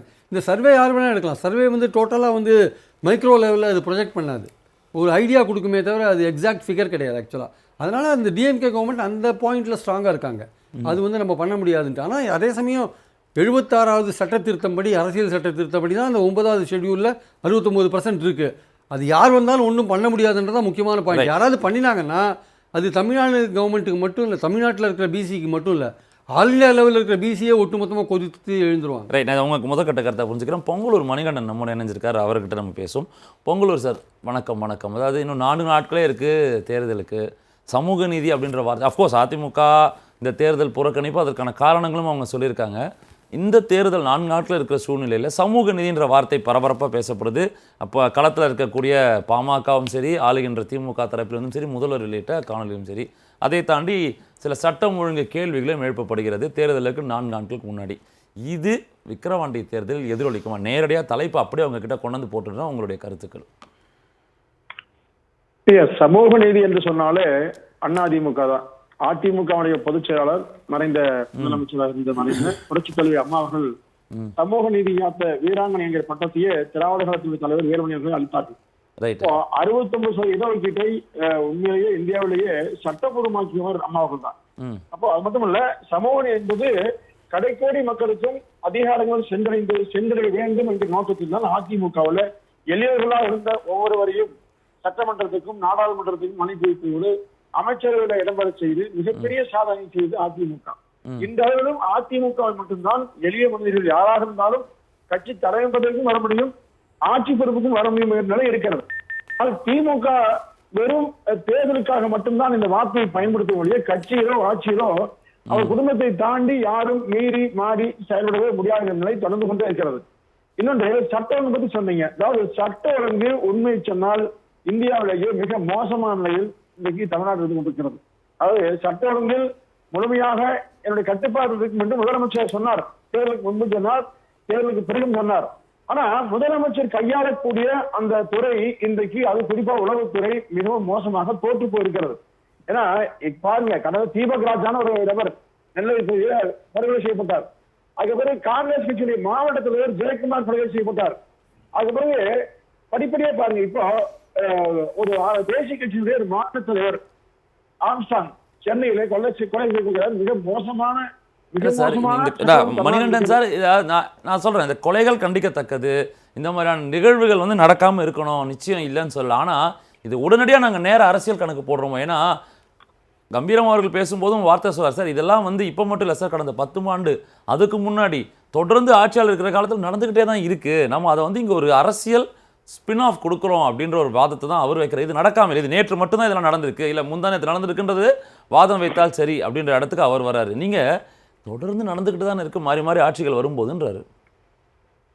சார் நீங்க ஐயா கலைஞர் கருணாநிதி அவர்கள் இருக்கிற போது தமிழ்நாட்டில் படுகொலைகள் அதிகம் என்ற ஒரு கேள்வி எழுப்பினாங்க. பெரிய சாருக்கு தெரியுங்க. அப்போ சொன்னார் அவரு, ஆந்திராவில் 997 கொலை நடந்திருக்கிறது, தமிழ்நாட்டில் 996 நடந்திருக்குன்னு சொல்லி பட்டியல் சொன்னார். ஒவ்வொன்றா அதே மாதிரி சொன்னார். ஒவ்வொரு சம்பவங்களையுமே இப்படி ஆந்திராவில் எப்படி, கர்நாடகாவில் எப்படி, கேரளாவில் எப்படி, தமிழ்நாட்டில் ஒன்று கொலை சொன்னார். இந்த மாதிரி 10 ஆண்டுல இருந்து 8 ஆண்டுல பேசும். இன்றைக்கு என்னங்கடா நீங்க வந்து என்ன சொல்லி ஆட்சி வந்தீங்க, இப்படி ஆட்சி நடத்துறீங்க? ஒரு நிர்வாக சீர்கேடு முழுமையா முதலமைச்சர் செயலிருந்து தமிழ்நாட்டில் என்ன நடக்கிறதே தெரியாம வாழ்ந்து கொண்டிருக்கிறார் என்பதுதான் ஒரு நிதர்சனமான உண்மை. ஏன்னா ஒவ்வொரு நாளும் அந்த அதிமுக ஆட்சிக்கிற போது ரவுடிகள் பயந்தாங்க, அவங்க பயந்து ஓடி ஒளிஞ்சாங்க. ராஜகம்பீரம் மாவட்டம் கேள்விக்கான பதில வாங்கிட்டு திருப்பி உங்ககிட்ட வர ஒரு நிமிஷம். ராஜகம்பீரம் மாவட்டம் வர சார், நீங்க வந்து முதல்ல சொன்னீங்க எல்லா இடத்துலையும் இருக்கும், பெரிய எதிரொலி இருக்காது அப்படின்னு சொன்னாங்க. ஆனால் அவர் என்ன சொல்ற, இல்லை நிச்சயமா இது இருக்க போகுது, ஏன்னா தொடர்ந்து இங்கே பல விஷயங்கள் நடந்துகிட்டே இருக்கு, மக்கள் பார்த்துக்கிட்டே தான் இருக்காங்க. ரெண்டாவது சமூக நீதி பற்றி பேசும்போது திமுகவோட அதிமுகவில் தான் சமூக நீதி இருக்குது, இங்கே தான் யார் வேண்டுமானாலும் தலைவராகலாம், சமூக நீதி காத்த வீராங்கனை அப்படின்னு ஜெயலலிதா அவர்களுக்கு தான் பட்டம் கொடுத்துருக்காங்க அப்படின்ற அடுக்கடுக்கான குற்றச்சாட்டுகளையும் அவர் வைக்கிறாரு. நீங்கள் ஒட்டுமொத்தமாக ஒரு பதிலாக என்ன சொல்லுவீங்க? சமூக நீதியை பொறுத்தவரையில் திமுகவிற்கும் அதிமுகவிற்கும் பெரிய அளவில் வந்து வித்தியாசங்கள் கிடையாது. தலைமை தான் வேறுபாடை தவிர ரெண்டு கட்சிக்குமே அடிப்படை கோட்பாடு வந்து தந்தை பெரியார் அண்ணாவும் தானே. அதனால கோட்பாட்டு ரீதியான விஷயங்கள் கிடையாது. யார் தலைமை என்பதில் தான் அந்த கட்சியில் வந்து ஒரு காப்பி பேஸ்ட் தான் அதிமுகவே, திமுகவோட காப்பி பேஸ்ட் கட்சி தான் அது. ரைட்டு. அதனால அதை வந்து ஒரு பெரிய ஒரு எதிர்நிலைப்பாட்டில் இருந்து ஏதோ ஒரு பாஜகவை பேசுகிற மாதிரி ஒரு எதிர்நிலைப்பாட்டில் இருந்து பேச வேண்டிய அவசியம் வந்து அதிமுகவை அப்படி சிந்திக்க வேண்டிய அவசியம் இல்லைன்னு நான் நினைக்கிறேன். தலைமை தான் வேறு வேறே தவிர கலைஞரை ஏற்காதவர்கள். அதே சமயத்தில் திராவிட இயக்கத்தினுடைய தொடர்ச்சி தான் அதிமுக. அதனால் அதை ஒரு பகை முரணாக பார்க்க முடியாது, நட்பு முரண் தான் அது. அப்புறம் இன்னொரு விஷயம் என்னென்னா வந்து சட்டம் ஒழுங்கை வந்து ஜெயலலிதா காலத்தில் வந்து ரொம்ப கராளாக வச்சுருந்தாங்க அப்படின்னு சொல்கிறதெல்லாம் எதனுடைய அடிப்படையில் சொல்கிறாங்கன்னா, இந்த என்கவுண்டர் மாதிரியான சட்டவிரோத படுகொலைகள்லாம் இருக்கு இல்லையா, அதை வந்து இன்றைக்கு இருக்கக்கூடிய திமுக அரசு வந்து அதிகமாக வந்து அதை கையில் எடுக்கவில்லை என்பதை தான் நம்ம கவனத்தில் கொள்கிறாங்க. ஏனென்றால் அது சட்டத்தினுடைய ஆட்சியாக இருக்க முடியாது. நீங்கள் ஒருவர் மீது குற்றச்சாட்டு இருக்கிறதுனா அவரை குண்டர் சட்டத்திலே கைது செய்ய வேண்டும், அவரை நீதிமன்றத்தில் நிறுத்த வேண்டும் என்று இந்த அரசு நினைக்கிறது. அவரை போகிற வழியில் வந்து சும்மா இறக்கி விட்டுட்டு சும்மா நடக்க விட்டுட்டு வந்து அவர் வந்து தாக்க முயற்சி செய்தார் அப்படின்னு ஒரு போலி என்கவுண்டர் ரிப்போர்ட்டை வந்து உருவாக்குறது வந்து பொதுமக்கள் பல பேர் ரசிக்கிறாங்க. அது ஏதோ சினிமா பார்க்குற மனநிலையில் வந்து கிளர்ச்சியாக திரைப்படம் பார்க்கறது மாதிரி மன கிளர்ச்சியோடு அதை பார்க்குறாங்க. ஆனால் அவர் உண்மையான குற்றவாளியா, அவர் ஏவப்பட்டவர் யார் என்கிற பல உண்மைகளும் அவரோடு சேர்ந்து மரணித்து விடும். அது வந்து சரியான ஒரு போக்கு கிடையாது. அப்போ வந்து சவுதி அரேபியாவில் வந்து திருநவனுக்கு கையை விட்டுறாங்க, கல்லால் அடிச்சு கொடுறாங்கிறதையும் அதையும் சேர்த்து சில பேர் சொல்கிறாங்க. இந்த மாதிரி நேரத்தில் வந்து அதை செய்யணும் இதை செய்யணுங்கிறான். இதெல்லாம் உணர்ச்சி வசப்பட்ட ஒரு நிலையிலிருந்து சொல்கிறமே தவிர இது சட்டத்தினுடைய மாண்பாக இருக்க முடியாது என்பதில் திமுக அரசு வந்து சட்டத்தின் ஆட்சியை பின்தொடர்கிறதே தவிர இது போன்ற என்கவுண்டர் படுகொலைகளையோ ரொம்ப ஒரு காட்டு தர்பாராக ஒரு நடவடிக்கை எடுப்பதையோ அவங்க செய்யலை அப்படிங்கிறது தான் இந்த குற்றச்சாட்டுக்கான அடிப்படையாக மாறுகிறது. நான் இந்த மாதிரி ரிவர்ஸில் வரேன். நான் இந்த தேர்தலில் இன்னும் 4 நாட்கள் இருக்குது. இப்போ இந்த சம்பவங்கள் இருக்குது. இது டெவலப்பிங் ஸ்டோரி. அரசு ஸ்ட்ரிக்டாக நடவடிக்கை எடுக்கிறேன்றாங்க, கைதுலாம் பேசிட்டோம். இது பாசிபிள், தாண்டி போகிறோம். பட் இது இந்த மிகப்பெரிய கள்ளக்குறிச்சி போன்ற விஷயங்கள் 2026 தேர்தலில் இதனுடைய பாதிப்புகள் ஏன்னா எதிர்க்கட்சிகள் எடுத்துகிட்டு போகுமா, எப்படி இருக்க போகுது? 4 நாள் கழிச்சு நடக்கிற தேர்தலே எதிரொலிக்காதுன்னு நான் சொல்லிட்டு இருக்கேன். நீங்கள் வந்து 26 வரைக்கும் கொண்டு போகிறீங்க. நான் என்ன சொல்கிறேன்னா, குடிப்பழக்கம் உடையவர்களுக்கு அவங்களுக்கு வந்து நல்ல சரக்குக்கு போகாமல் அவங்களா காட்சி குடிச்சிட்டாங்கிறது ஒரு குறிப்பிட்ட சதவீதத்தினுடைய ஒரு பிரச்சனை. அது ஒட்டுமொத்த தமிழகத்தினுடைய பிரச்சனை கிடையாது. காலை உணவு திட்டம்ங்கிற பேரில் ஒரு கூலி தொழிலாளர் வீட்டு குழந்தை வந்து பள்ளிக்கூடத்தில் போய் உணவு சாப்பிடுது, அவங்களுக்கு வந்து தமிழ் முதல்வன் அந்த மாதிரியான திட்டங்களின் வழியாக கல்வி உதவித்தொகை கொடுக்குறாங்க. இதைத்தான் மக்கள் வந்து எல்லா மக்களுக்குமான ஒரு பிரச்சனையாக பார்ப்பாங்க, அவங்களுக்கான உதவியாக பார்ப்பாங்களே தவிர குடிப்பழக்கத்துக்கு உரியவர்களுக்கு மட்டும்தான் இது பிரச்சனை. அந்த சரக்கு ரேட்டை ஏற்றிட்டாங்க, இது வந்து நம்மளே காட்சி குடிக்கலாம். அதனால இது வந்து அந்த உயிர்கள் பறிபோனது குறித்து நம்ம மனிதாயமான அடிப்படையில் வந்து நாம் பேசுகிறோம். அதை வந்து நம்ம அலட்சியப்படுத்தலை. இந்த அரசு அவர்கள் பாதிக்கப்பட்ட அந்த கள்ளச்சாராயம் குடிச்சு செத்த குடும்பத்தில் இருக்கக்கூடிய குழந்தைகளுடைய எதிர்காலத்துக்கு அவங்க மாசம் 5000 ரூபாய் கொடுக்கணுங்கிறதுல இருந்து, அந்த குழந்தையினுடைய கல்வி வந்து முழு செலவையும் அரசு ஏற்கும் என்று சொல்வதில் இருந்து, அதுல வந்து ஒரு இளம் மனைவி விதவையாக்கப்பட்டிருப்பா, வயசான தாய் தகப்பை வந்து பிள்ளைய பறி கொடுத்துருப்பாங்கிறதுனால தான் அவங்களுக்கு ஒரு 10 லட்சம் ரூபாய் அரசு வந்து ஒரு இழப்பீட்டு தொகை கொடுக்குது. அதை கூட மனிதாயமான மற்ற முறையில் பல பேர் என்ன செய்யறாங்கன்னா, குடிச்சதுக்கு பரிசு கொடுக்குறாங்களான்னு கேட்குறாங்க. இப்போ விபத்து நடக்குது, இன்சூரன்ஸ்காரன் பணம் கொடுக்குறான், இப்போ விபத்தை ஆதரிச்சு அல்லது விபத்தை பாராட்டி கொடுக்குறதா இருந்த பணம் அப்படி கிடையாது. விபத்துல பாதிக்கப்பட்ட குடும்பத்தினுடைய மீட்புக்காக கொடுக்கிறதா. அது மாதிரி தான் கள்ளச்சாராயம் குடிச்சு இறந்து போன குடும்பத்தினுடைய மீட்புக்கு, அதுல மிச்சம் இருக்கிற உயிர்களை காப்பதற்காக கொடுக்குறாங்க. அதனால ஒரு திட்டத்தை வந்து ஒரு சட்டத்தின் அடிப்படையில் மனிதாயமானத்தின் அடிப்படையில் தான் இந்த ஆட்சி நடக்கிறதே தவிர, இந்த ஆட்சி வந்து பண்ணீங்க ஜெயலலிதா ஆட்சியில் வந்து சட்டம் ஒழுங்கு சிறப்பாக இருந்துச்சு பல பேர் சொல்லுவாங்க. நுங்கம்பாக்கம் ரயில் நிலையத்தில் பட்டப்பகல்ல சுவாதி வெட்டப்பட்டது ஜெயலலிதா அவர்களுடைய ஆட்சி காலத்தில் தான். எதுக்கு நான் சொல்றேன்னா, ஒரு தவறுக்கு இன்னொரு தவறை நான் வந்து நியாயப்படுத்துறதுக்காக சொல்லலை. எல்லா காலகட்டத்திலேயுமே இது மாதிரி அசம்பாவிதங்கள் நடந்திருக்கிறது. அது ஒரு விதிவிலக்கான விஷயம் தானே தவிர அதை பிடிச்சி நீங்க அரசியல் கொஞ்ச நாள் பண்ணலாம், நீண்ட கால அரசியலே இது பண்ண முடியாது. ரைட். நான் சுப்பிரமணியம் அவர்கிட்ட தான் வரணும். 2 கேள்வி சுப்பிரமணியம். ஒன்று, இது போன்ற சம்பவங்கள் அவர் ஒரு எக்ஸாம்பிளோட சொல்றாரு. பட்டப்பகல்ல ஒரு பெண்ணுக்கு ஒரு ரயில்வே ஸ்டேஷன் நடந்த குற்றத்திலேருந்து சொல்றாரு நடக்கும். இதை தடுக்க வேண்டியது அவசியம், தடுக்கணும் அந்த ஒரு இடத்துலன்னு சொல்றாரு. ஒன்று, இது வந்து இந்த சட்டம் ஒழுங்கு சார்ந்து. 2வது அவர் சொல்லக்கூடிய ஒரு விஷயம், பாமக அதிமுக வாக்குகளை கோரி அதற்கான மனு அப்படி போட நேரத்தில் அண்ணாமலையினுடைய வார்த்தைகள் வந்து ஓட வச்சிருச்சு அதிமுகவை, பாமகவுக்கும் பெரிய பின்னடைவை கொடுத்துருச்சு அண்ணாமலையினுடைய வாதங்கள் அப்படின்றாங்க. இது அந்த விக்கிரவாண்டி காலத்தை கொஞ்சம் அப்படி திருப்பி போடுது அப்படின்ற வாதமாக இருக்குது. எப்படி புரிஞ்சுக்கலாம் சார்? உங்கள் ஒளி வரலை. மியூட் ஆஃப் பண்ண வேண்டியிருக்குன்னு நினைக்கிறேன். உங்களுடைய ஆடியோ வரலை. இப்போ கேட்குது. அதிமுக தேர்தலை புறக்கணிக்கிறது அப்படின்னு எடப்பாடி சொல்லியிருக்கிறாரு. அதிமுக தொண்டர்களும் தேர்தலை புறக்கணிக்க வேண்டும் சொல்லியிருக்காரா இன்டைரக்டான்றது நமக்கு தெரியாது. என்னை பொறுத்த வரைக்கும் அதிமுகவுக்கு விசுவாசிகளாக இருக்கிற தொண்டர்கள் வந்து கண்டிப்பாக வந்து திமுகவுக்கு வாக்களிக்க மாட்டாங்க.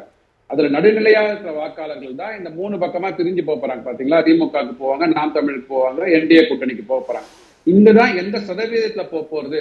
சரி, வெற்றி என்பது திமுகன்னு எல்லாருக்குமே தெரியும். ஆளுங்கட்சி தான் வின் பண்ணிருக்காங்கன்னு தெரியும். அதாவது அவர் 40க்கு 40 நாடு நம்மதே 40 சொன்னாங்க, 40 கொடுத்தாங்க மக்கள். ஆனா நாடு அவர்கிட்ட வரல. அதனால விக்கிரவாண்டி தேர்தல் அவருக்கு வந்தாலும் பாத்தீங்கன்னா அவர் ஆட்சி ஒன்றும் மாற்றம் ஏற்பட போவதில்லை. அதனாலதான் மக்கள் வந்து சரி ஒதுங்கி இருப்போன்றாங்க. இந்த டர்ன் அவுட் ரேஷியோ கண்டிப்பா குறைவாக இருக்க போகிறது. அவர்களோட வெற்றி வித்தியாசம் கண்டிப்பா குறைவாக இருக்க போகிறது. அதுல வந்து மாற்று கருத்தை இல்லை. சோ இதுல வந்து எவ்வளவு அதிமுக தொண்டர்கள் வந்து அவங்களோட தீவிர எதிரியான திமுகவை நிராகரிக்க போகிறார்கள். கண்டிப்பா நான் ஒத்துக்கிறேன். அதாவது எம்ஜிஆர் அவர்களுக்கும் ஜெயலலிதா அம்மையார் அவர்களுக்கும் இருந்த அந்த தீவிர எதிர்ப்பு இப்ப இருக்கிறவங்களுக்கு கிடையாது. ஏன்னா நேரடியாக பாதிக்கப்பட்டார்கள். எம்ஜிஆர் கணக்கு கேட்டார் அப்படின்னாலே ஓரம் கட்டப்பட்டார். ஜெயலலிதா அம்மையாருக்கும் சட்டசபையில் என்ன நிகழ்ந்ததுன்னு தெரியும். அதனால நேரடியாக பாதிக்கப்பட்டவர்களுக்கு உண்டான ஒரு எதிர்ப்பு என்பது ரொம்ப இதா இருக்கும், உங்களுக்கு உயர்ந்ததாக இருக்கும். ஓகே, இமயமலைக்கு மேல இருப்பது. ஆனா அத மாதிரியான ஒரு எதிர்ப்பை வந்து ஒரு அசம்பாவித்தை வந்து இப்ப இருக்கிற தலைவர்கள் வந்து பார்த்திருக்காங்கன்னா இல்ல. அதனாலதான் அவங்களுக்கு எதிர்ப்பு வந்து தீவிரமாக களத்தில் தெரியவில்லையே தவிர, ஆனா அவங்க பண்ணுகின்ற பணிகள்ல கண்டிப்பாக இருக்கும். அதனால அதிமுக தொண்டர்கள் இந்த தேர்தலை வந்து எனக்கு தெரிந்த வரைக்கும் புறக்கணிப்பார்கள். அதுல வந்து இருக்கிற நடுநிலையான வாக்காளர்கள் தான் வந்து இந்த 3 அணிகளுக்கு எப்படி வாக்களிக்க போறாங்க அப்படின்றதான் பார்க்கணும் நம்ம. அதனால வந்து விக்கிரவாண்டி தேர்தலில் வந்து எப்படி இந்த கண்டிப்பாக எதிரொலிக்கும். அதாவது சட்டம் ஒழுங்காக இருக்கட்டும், கள்ளச்சாரை சாப்பிட்டு இறந்தவங்களுக்கு 10 லட்சம் கொடுக்கறது வந்து யாரும் குறைச்சு சொல்லலைங்க. ஏன் அத மாதிரியான மனிதாபிமானம் சாலை விபத்திலேயோ இல்ல தென்னை மரத்துல ஏறி விழுந்தவன்லையோ இல்ல விவசாயம் பண்ணும்போது பூச்சி கடிச்சு செத்தவன் மேலேயோ அந்த மனிதாபிமானமே இல்லை. அதுதான் எங்களோட கேள்வி. அவர்களோட புள்ள குட்டிங்க வந்து அவங்களோட வாழ்வாதாரம் வந்து பாதிக்கப்படக்கூடாது, அதற்காக நாங்க வந்து இலவச கல்வி கொடுக்குறோம். கல்வி எதுவுமே இலவசம் தானுங்களே. அரசாங்க பள்ளிகளையும் அரசாங்க கல்லூரிகளையும் எப்பவுமே இலவச கல்வி தான். அதுக்கு மேல வந்து நீங்க 1000 ரூபாய் கொடுக்குறீங்க. இதுல என்ன பெருசா பண்ணிட்டோம் நம்ம. இதெல்லாம் மக்களுக்கு வந்து அதாவது மடைமாற்றம் செய்வதற்காக ஒரு நல்ல ஒரு வார்த்தையா போடுறதுக்காக மக்களுக்கு எல்லாம் புரிய ஆரம்பிக்கிறது. இதை எடுத்து சொல்வது வந்து எதிர்கட்சிகளோட கடமை. அதுதான் என்னோட முக்கியமான பாயிண்ட். சார், நீங்க வந்து விபத்துல இருந்தவர்களுக்கு என்ன பண்றீங்க? விபத்துல இருந்தவங்களுக்கு குழந்தைகள் இருக்கிறது. இப்ப என்ன பண்ண போறோம்? அந்த படுகொலை பண்ணின அந்த ஒரு இதை கைதியை வந்து நீங்க தண்டனை கைதியா உள்ள போட்டு வச்சுக்கோங்க. அவங்களோட குடும்பத்துக்கு வாழ்வாதாரம் போகும் இல்லையா? அப்ப அவர்களுக்கு ஏதாவது பண்ண போறீங்களா நீங்க? அதனால இந்த அரசாங்கம் மது பிரியர்களை வந்து நல்லா வந்து உற்சாகப்படுத்தி அந்த மதுவினால் வருகின்ற வருமானத்தை வந்து, ஏன்னா அவங்களுக்கு தெரியும் 2016 எலெக்ஷன் மேனிபெஸ்டோல மது கொள்கையை கொண்டு வந்தாங்க. அவங்க பேன் பண்ண போறேன்னு கொண்டு வந்தாங்க. மக்கள் வாக்களிக்கவில்லை. 21 அந்த மது இதுவே ஸ்டாப் பண்ணிட்டாங்க அவங்க. அதனால வந்து மக்கள் வந்து மதுபான கொள்கையை வந்து அலோவ் பண்ணிருக்கிறாங்க அப்படின்ற ஒரு மனநிலையில வந்து உதயநிதி ஸ்டாலின் ஐயா அவர்களும் மற்ற அமைச்சர்கள் இருக்கிறாங்க. அதனால நீங்க அவங்களை குறை சொல்லி பிரயோஜனமே இல்லை. மக்களாகிய நாம் வந்து என்ன பண்ணணும்னா, நமக்கு என்ன அரசாங்கம் வர வேண்டும், நமக்கு என்ன சட்டம் வேண்டும், அந்த சட்டத்தை யார் கொடுக்கிறார்கள், அந்த சட்டம் ஒழுங்கு யார் காப்பாற்றுகிறார்கள், அவர்களுக்கு வந்து கண்டிப்பா விக்கிரவாண்டியில வந்து வெற்றி கிடைக்கலன்னா கூட 26ல இது கண்டிப்பா எதிரொலிக்குங்க. ஏன்னா இப்ப நீங்க சொல்லலாம், அதாவது 40 சீட் வந்து திமுக வின் பண்ணினா கூட 6% வாக்கு சதவீதம் குறைந்திருக்கிறது. இந்த 6% அப்படியே 26 ரிஃப்ளெக்ட் ஆகும். அதுதான் எதிர்கட்சிகளோட வந்து கடமை. அவர்களுக்கு வந்து ஆட்சியில் இல்லைன்னா கூட ஜனநாயக கடமை என்பது ஆளுகின்ற அரசாங்கம் பண்ணுகின்ற தவறுகளை செய்ய தவறிய ஒரு நல்ல காரியங்களை வந்து மக்கள்கிட்ட எடுத்துட்டு போகணும். அதை வந்து சிறப்பா பண்ணணும். பட் இன்னைக்கு நீங்க நேற்று பாத்தீங்கன்னா முதல் ஒரு காணொலியில தொடர்ந்து பட்டியலிடுறாரு. இந்த அரசு செய்த சமூக நீதி சார்ந்த சீர்திருத்தம் சார்ந்த பல விஷயங்களை பட்டியலிடுறாரு. அஃப்கோர்ஸ் அந்த பட்டியல் ரொம்ப பெருசா இருக்கு. ஸோ இது போரும், இந்த பட்டியல் மக்களிடம் பேசும் அப்படின்றாரு முதல்வர். அப்போ அவங்க ஒன்றும் செய்யாம இல்லை இந்த அரசு. சார், அதாவது எங்கேருந்து செய்யறாங்க சார்? நீங்க வந்து 500 ரூபாய் வந்து எலக்ட்ரிசிட்டி சார்ஜ் ஏற்றிட்டு உங்க வீட்லயும் எங்க வீட்லயும் ஏற்றிட்டு, சப்போஸ் நீங்க வந்து வறுமை கோட்டு கீழே இருக்கீங்கன்னா உங்க வீட்டுக்கு 1000 ரூபாய் கொடுத்துறாரு. மக்களுக்கு வந்து உங்க பாக்கெட்ல இருந்து என் பாக்கெட் எடுத்து உங்க பாக்கெட்ல கொடுத்து தெரிய மாட்டேங்குது. ஸோ அப்போ ஆஸ் பர் இந்த ரெகுலேஷன்ஸ் படி, எலக்ட்ரிசிட்டி ரெகுலேஷன்ஸ் படி உங்களுக்கு வந்து ஒவ்வொரு ஜூலை மாதமும் வந்து மின்சார கட்டணம் உயர வேண்டும். இப்ப வந்து இந்த ஜூலை மாதம் அந்த கட்டணத்தை வந்து நிறுத்தி வைத்திருக்கிறார்கள். ஏன் தெரியல. விக்கிரவாண்டி தேர்தலுக்காக இருக்கும். புரியுதுங்களா? சோ இது வந்து மக்களுக்கு வந்து இப்ப நீங்க என்ன சொல்லி வாக்கு வாங்கி வந்தீங்க? அதிமுக அரசாங்கம் ஒழுங்காக நீதி நிலைமையை வந்து கையாளவில்லை, கஜானா காலி பண்ணிட்டு போயிட்டாங்க, வெள்ளை அறிக்கை கொடுத்துருக்கிறோம் நாங்க. அந்த வெள்ளை அறிக்கையில குறிப்பிட்டீங்களா, ஒரு 20 பாயிண்ட் குறிப்பிட்டீங்க இல்லையா? அதாவது டிரான்ஸ்போர்ட் அண்டர்டேக்கிங்ஸ் வேலை செய்யல, ஒழுங்கா நஷ்டத்துல ஓடுது, எலக்ட்ரிசிட்டி ஒழுங்கா போல, அதெல்லாம் சொன்னீங்க இல்லையா? அதெல்லாம் எவ்வளவு தூரம் நம்ம சரி செய்து இருக்கிறோம். அது 26ல வந்து நீங்க மக்களை சந்திக்கும் போது ரிவைஸ்டு வெள்ளை அறிக்கை கொடுப்பதற்கு நீங்கள் தயாராக இருக்கிறீர்களா? அது மிட்டம்ல கூட கொடுக்கலாம் இல்லைங்களா? நான் வந்து இவ்வளவு தூரம் நஷ்டத்துல இருந்த ஒரே சின்ன துணை கேள்வி வச்சுட்டு நான் பாண்டியன் அவர்கிட்ட போறேன். சரி, நீங்க சொல்லக்கூடிய விஷயங்கள் இதெல்லாம் சரி செய்யல, இதெல்லாம் இந்த வெள்ளை அறிக்கையோட நிக்குதுன்னு சொன்னா 40க்கு 40, அதாவது அதிமுக ஒரு பக்கம் எதிர்க்குது, பாஜக ஒரு பக்கம் எதிர்க்குது, நாம் தமிழர் ஒரு பக்கம் இருக்கும் பொழுது 40க்கு 40 ஜெயிச்சா மக்கள் இந்த பக்கம் இருக்காங்கன்ற ஒரு கருத்துல பரவுது. அல்ல, அரித்மெட்டிக்கல் அக்யூரசிங்க அது. அதாவது அதான் சொல்ல வரேன். அதாவது நீங்க கூட்டணி பாஜக இருக்கிற அவங்க வந்து 15 லட்சத்திலிருந்து 50 லட்சமாக உயர்ந்திருக்கிறார்கள்.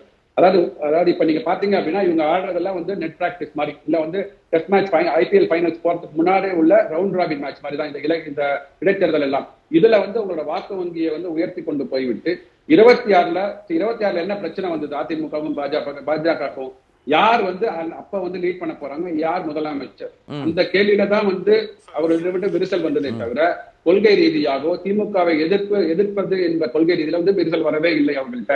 சோ அதனாலதான் வெளில போயிருக்காங்க அவங்க. அதனால நான் என்ன சொல்றேன்னா, இந்த எதிர்ப்பு வாக்குகளுக்கு வந்து இவர்களுக்கு பாதகமாக வரும்போது, சாதகமாக வரும்போது இவங்களுக்கு அது வந்து திமுக பாதகமாக இருக்கும்போது இந்த ஒரு எதிர்கட்சி ஒரு 70-80 சீட்டுக்கு மேல பாத்தீங்கன்னா அந்த என்டிஏ கூட்டணி என்பது 26ல வருவதற்கான வாய்ப்புகள் நிறைய இருக்கு.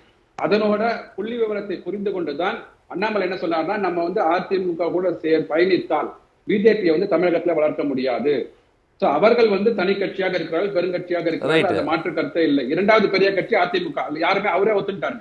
ஆனால் நம்ம வளரணும் அப்படின்னா தனியாக நின்று களம் கண்டு ஆசிட் டெஸ்ட்னு சொல்லுவாங்க அந்த இதுல எல்லாம், மேனேஜ்மெண்ட் இதுல எல்லாம். ஸோ நம்ம எவ்வளவு நம்ம டெஸ்ட் பண்ணிட்டு எவ்வளவு வாக்காளர்கள் நமக்கு இருக்கிறாங்க, நம்மளோட வீக்னஸ் என்ன, அதை புரிந்து கொள்வதற்கான தேர்தல் தான் 2024 இந்த பாராளுமன்ற தேர்தலையும் வருகின்ற விக்கிரவாண்டி தேர்தலையும் பார்க்கிறோம். புரிஞ்சுக்கிட்டாரா 2024 சொன்ன விஷயம் என்ன அண்ணாமலைக்கு? கண்டிப்பாக 3 மடங்கு வாக்காளர்கள் உயர்ந்திருக்கிறார்கள். 15 லட்சத்திலிருந்து 49.2 லட்சம் வாக்காளர்கள் உயர்ந்திருக்கிறார்கள். 1 லட்சம் வாக்கு குறைஞ்சிருக்குது 50 லட்சத்துக்கு. அந்த 1 லட்சம் வாக்கு எங்க போயிருக்குன்னு எல்லாருக்குமே தெரியும், கோயம்புத்தூர்ல போயிருக்கு இல்லைங்களா? அந்த 1 லட்சம் வாக்குக்கு இன்னும் பதில் இல்லை. ஸோ 50 லட்சம் வாக்கு என்பது அவரோட இலக்காக இருந்தது, அதை அட்டைன் பண்ணிருக்காங்க. ஸோ அப்படிதான் வர முடிச்சு. பிஜேபி என்பது 1984 மத்தியில 2 சீட்ல இருந்ததுங்க. இப்போ 3 முறை தொடர்ந்து பாராளுமன்றத்தில் ஆட்சி புரியும் போது, ஸோ இந்த தமிழகத்துல வந்து பாஜக இல்லவே இல்லைன்னாங்க, தாமரை மலரவே மலராதுன்னாங்க. இப்போ வந்து மலர்ந்து கொண்டு தானே இருக்கிறது. ரைட், நான் புரிஞ்சுக்கிறேன். ரைட், நான் புரிஞ்சுக்கிறேன் உங்க கருத்தை. நான் பாண்டியன் அவர்கிட்ட 2 விஷயம் வைக்க வேண்டியிருக்கு. ஒன்று, இங்கே அதிமுக தான் இரு துருவம் தான் சொல்லிட்டு அந்த இடத்துல மலரவே மலராதுன்ற இடத்துல மலர்ந்து தானே இருக்குது. 49 லட்சம் வாக்குகள் வாங்கியிருக்கிற பாஜக, நீங்கள் அதை புரிஞ்சுக்கணும். தனிப்பட்ட முறை அந்த கட்சியை வளர்க்கணும்னு யாருக்கும் ஆசை இருக்கும், அதுதான் அண்ணாமலைன்னு சொல்கிறாரு. இதெல்லாம் அவர் 2026 மனசில் வச்சு சொல்கிறாரு.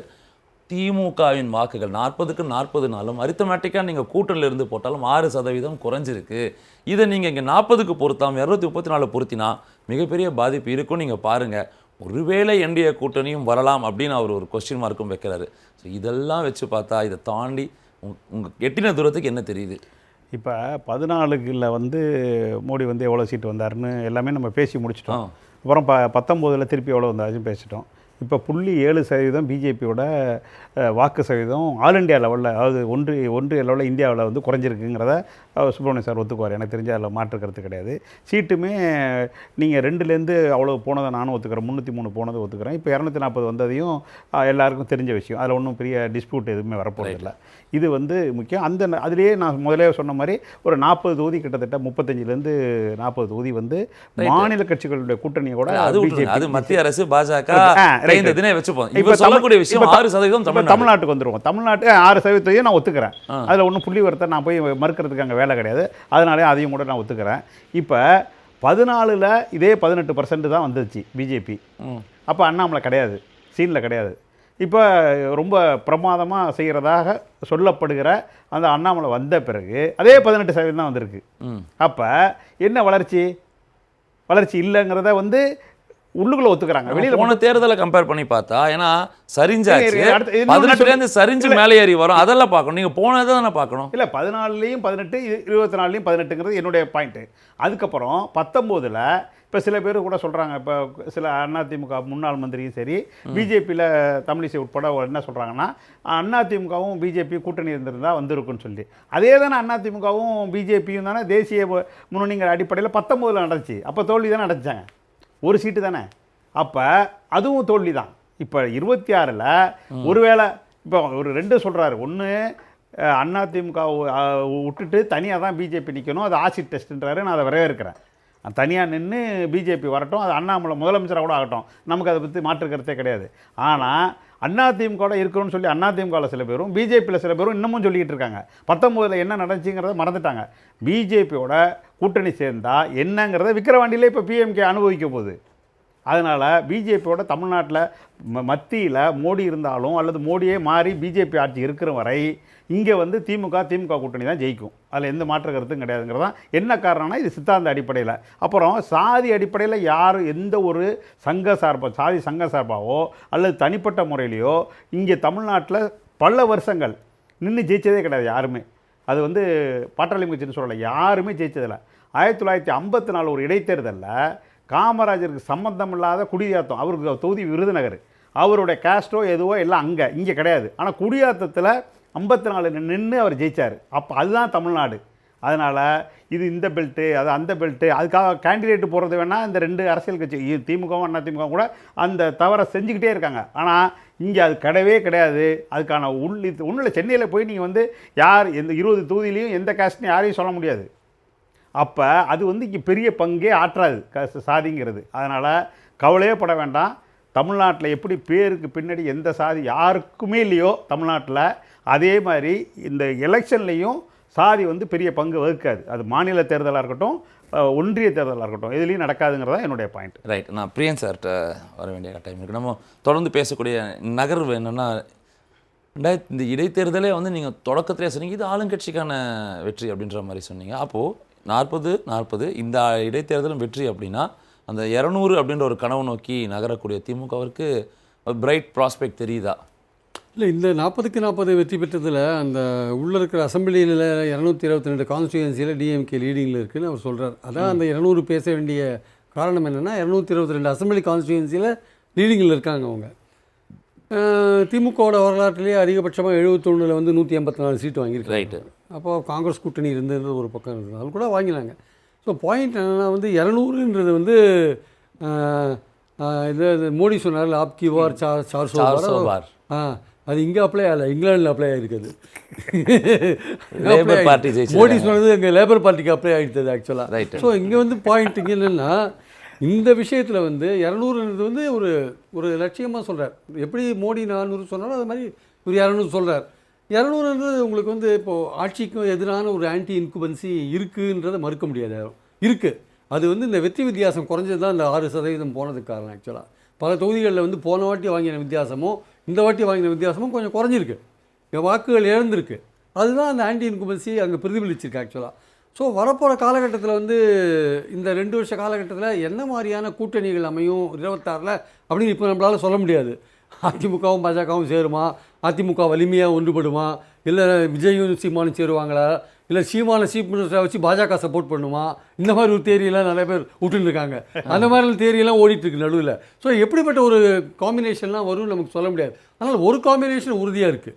டிஎம்கே கூட்டணி அப்படியே இருக்குன்றதுல எந்த விதமான, ஏன் அது அப்படியே இருக்கும் இல்லைன்னா, அங்கே மோடி கவர்மெண்ட் அப்படியே இருக்குல்ல. ஸோ அந்த மோடி கவர்மெண்ட் அங்கே அப்படியே இருக்குன்னா இந்த கூட்டணி மாறாது. இதுக்கு பாட்டம் லைன் ஒன்று தான், மோடியை ஆட்சியிலேருந்து அகற்றினது தான் பாட்டம் லைன். அதுக்கு நடுவில் ஒரு ஆட்சி கவுந்து இந்தியா கூட்டணி ஆட்சி வந்து வச்சுக்கோங்க, திமுகவுக்கு டபுள் இன்குபன்சி வந்துடும். அப்போது டபுள் ஆன்டி இன்குபன்சி வரும். அது வந்து இன்ஃபேக்ட் மோடி போனார்னா திமுகவுக்கு டிஸ்அட்வான்டேஜ் தான் இங்கே ஆக்சுவலாக. நீங்கள் மோடி இருந்தார்னா திமுகவுக்கு பெட்டர். 26 clear sweep. மோடி அங்கே போயிட்டு மோடி கவுந்துட்டாரு, இந்தியா கூட்டணி வந்துருச்சு வச்சுக்கோங்க, ஒரு மாதிரி தட்டு மாதிரி ஆட்சி நடந்துட்டு இருக்கு, அப்போ பார்த்து நிறைய பிரச்சனைகள்லாம் வருது வச்சுக்கோங்க. தென் ஸ்டாலினுக்கு டபுள் ஆன்டி இன்குபன்சி என்ன 19 எடப்பாடி ஃபேஸ் பண்ணார்ல, அந்த மாதிரி விஷயம் வந்துடும். அதனால் இதெல்லாம் வந்து இந்த அரசியல் எடப்பாடின்னு சொல்லும்போது ஒரே விஷயம், இந்த தேர்தல் புறக்கணிப்பு இருந்தாலும் தினம் அறிக்கை கொடுக்குறாரு. இப்போ சமீபத்தில் வந்து சேலத்தில் மிகப்பெரிய போராட்டம் களமிறங்கி நடக்கிறாரு. தொடர்ந்து சட்டசபையில் வேகமாக வெளிநடப்புகள், வேகமாக சில முன்னெடுப்புகள்லாம் செய்கிறாரு. ஸோ 2026 நெருங்கிடுச்சுன்றத உணர்றாரா, வேகப்படுத்துறாரு? ஏன்னா 10ஆம் தேதியிலேருந்து தேர்தல் தோற்று போனதற்கான காரணங்கள் ஒவ்வொரு தொகுதி வாரியாக கூப்பிட்டு பேசவும் செய்ய போகிறார். அப்படின்னா அப்போ அந்த எதிர்கட்சி அப்படின்ற இடத்துல திமுக ஒரு அதிமுகவில் தயார்படுத்திக்கிறாரா தன்னை எடப்பாடியார்? முதல்ல அதிமுக என்ற வீட்டை வந்து ஒழுங்குபடுத்திட்டு தான் கிரகப்பிரவேசம் பண்ணணும். அவர் வந்து வீடே ஒழுங்கிருக்கு, லீக் ஆகிட்டு இருக்கு, ஜன்னல் வைக்கல, கதவு போச்சுன்னு பல விஷயம் அங்கே இருக்குங்க. அதனால் முதல்ல வந்து ஒரு அமைப்புக்கு வந்து ஒன்று அமைப்பு ஸ்ட்ராங்காக இருக்கணும், லீடர் வீக்காக இருந்தாலும் மேக்கப் பண்ணலாம், இல்லை லீடர் ஸ்ட்ராங்காக இருக்கணும், அமைப்பு வீக்காக இருந்தாலும் மேக்கப் பண்ணலாம். இங்கே வந்து அமைப்பும் வீக்காக இருக்குது, லீடரும் வீக்காக இருக்கார். லீடர் வந்து அவர் ஜெயலலிதா கிடையாது. மாபெரும் வெற்றிகளை பார்த்தது, மாபெரும் தோல்விகளை பார்த்ததெல்லாம் ஜெயலலிதா கிடையாது. அவர் எம்ஜிஆரும் கிடையாது. ஆனால் அவர் தன்னை எம்ஜிஆரோடையும் ஜெயலலிதாவையும் கம்பேர் பண்ணிக்கிறாரு. நான் இந்த தேர்தலில் தோற்றா திமுகவுக்கு மாற்று அதிமுக தான், வேறு வழி இல்லை மக்களுக்கு. அது கிடையாது.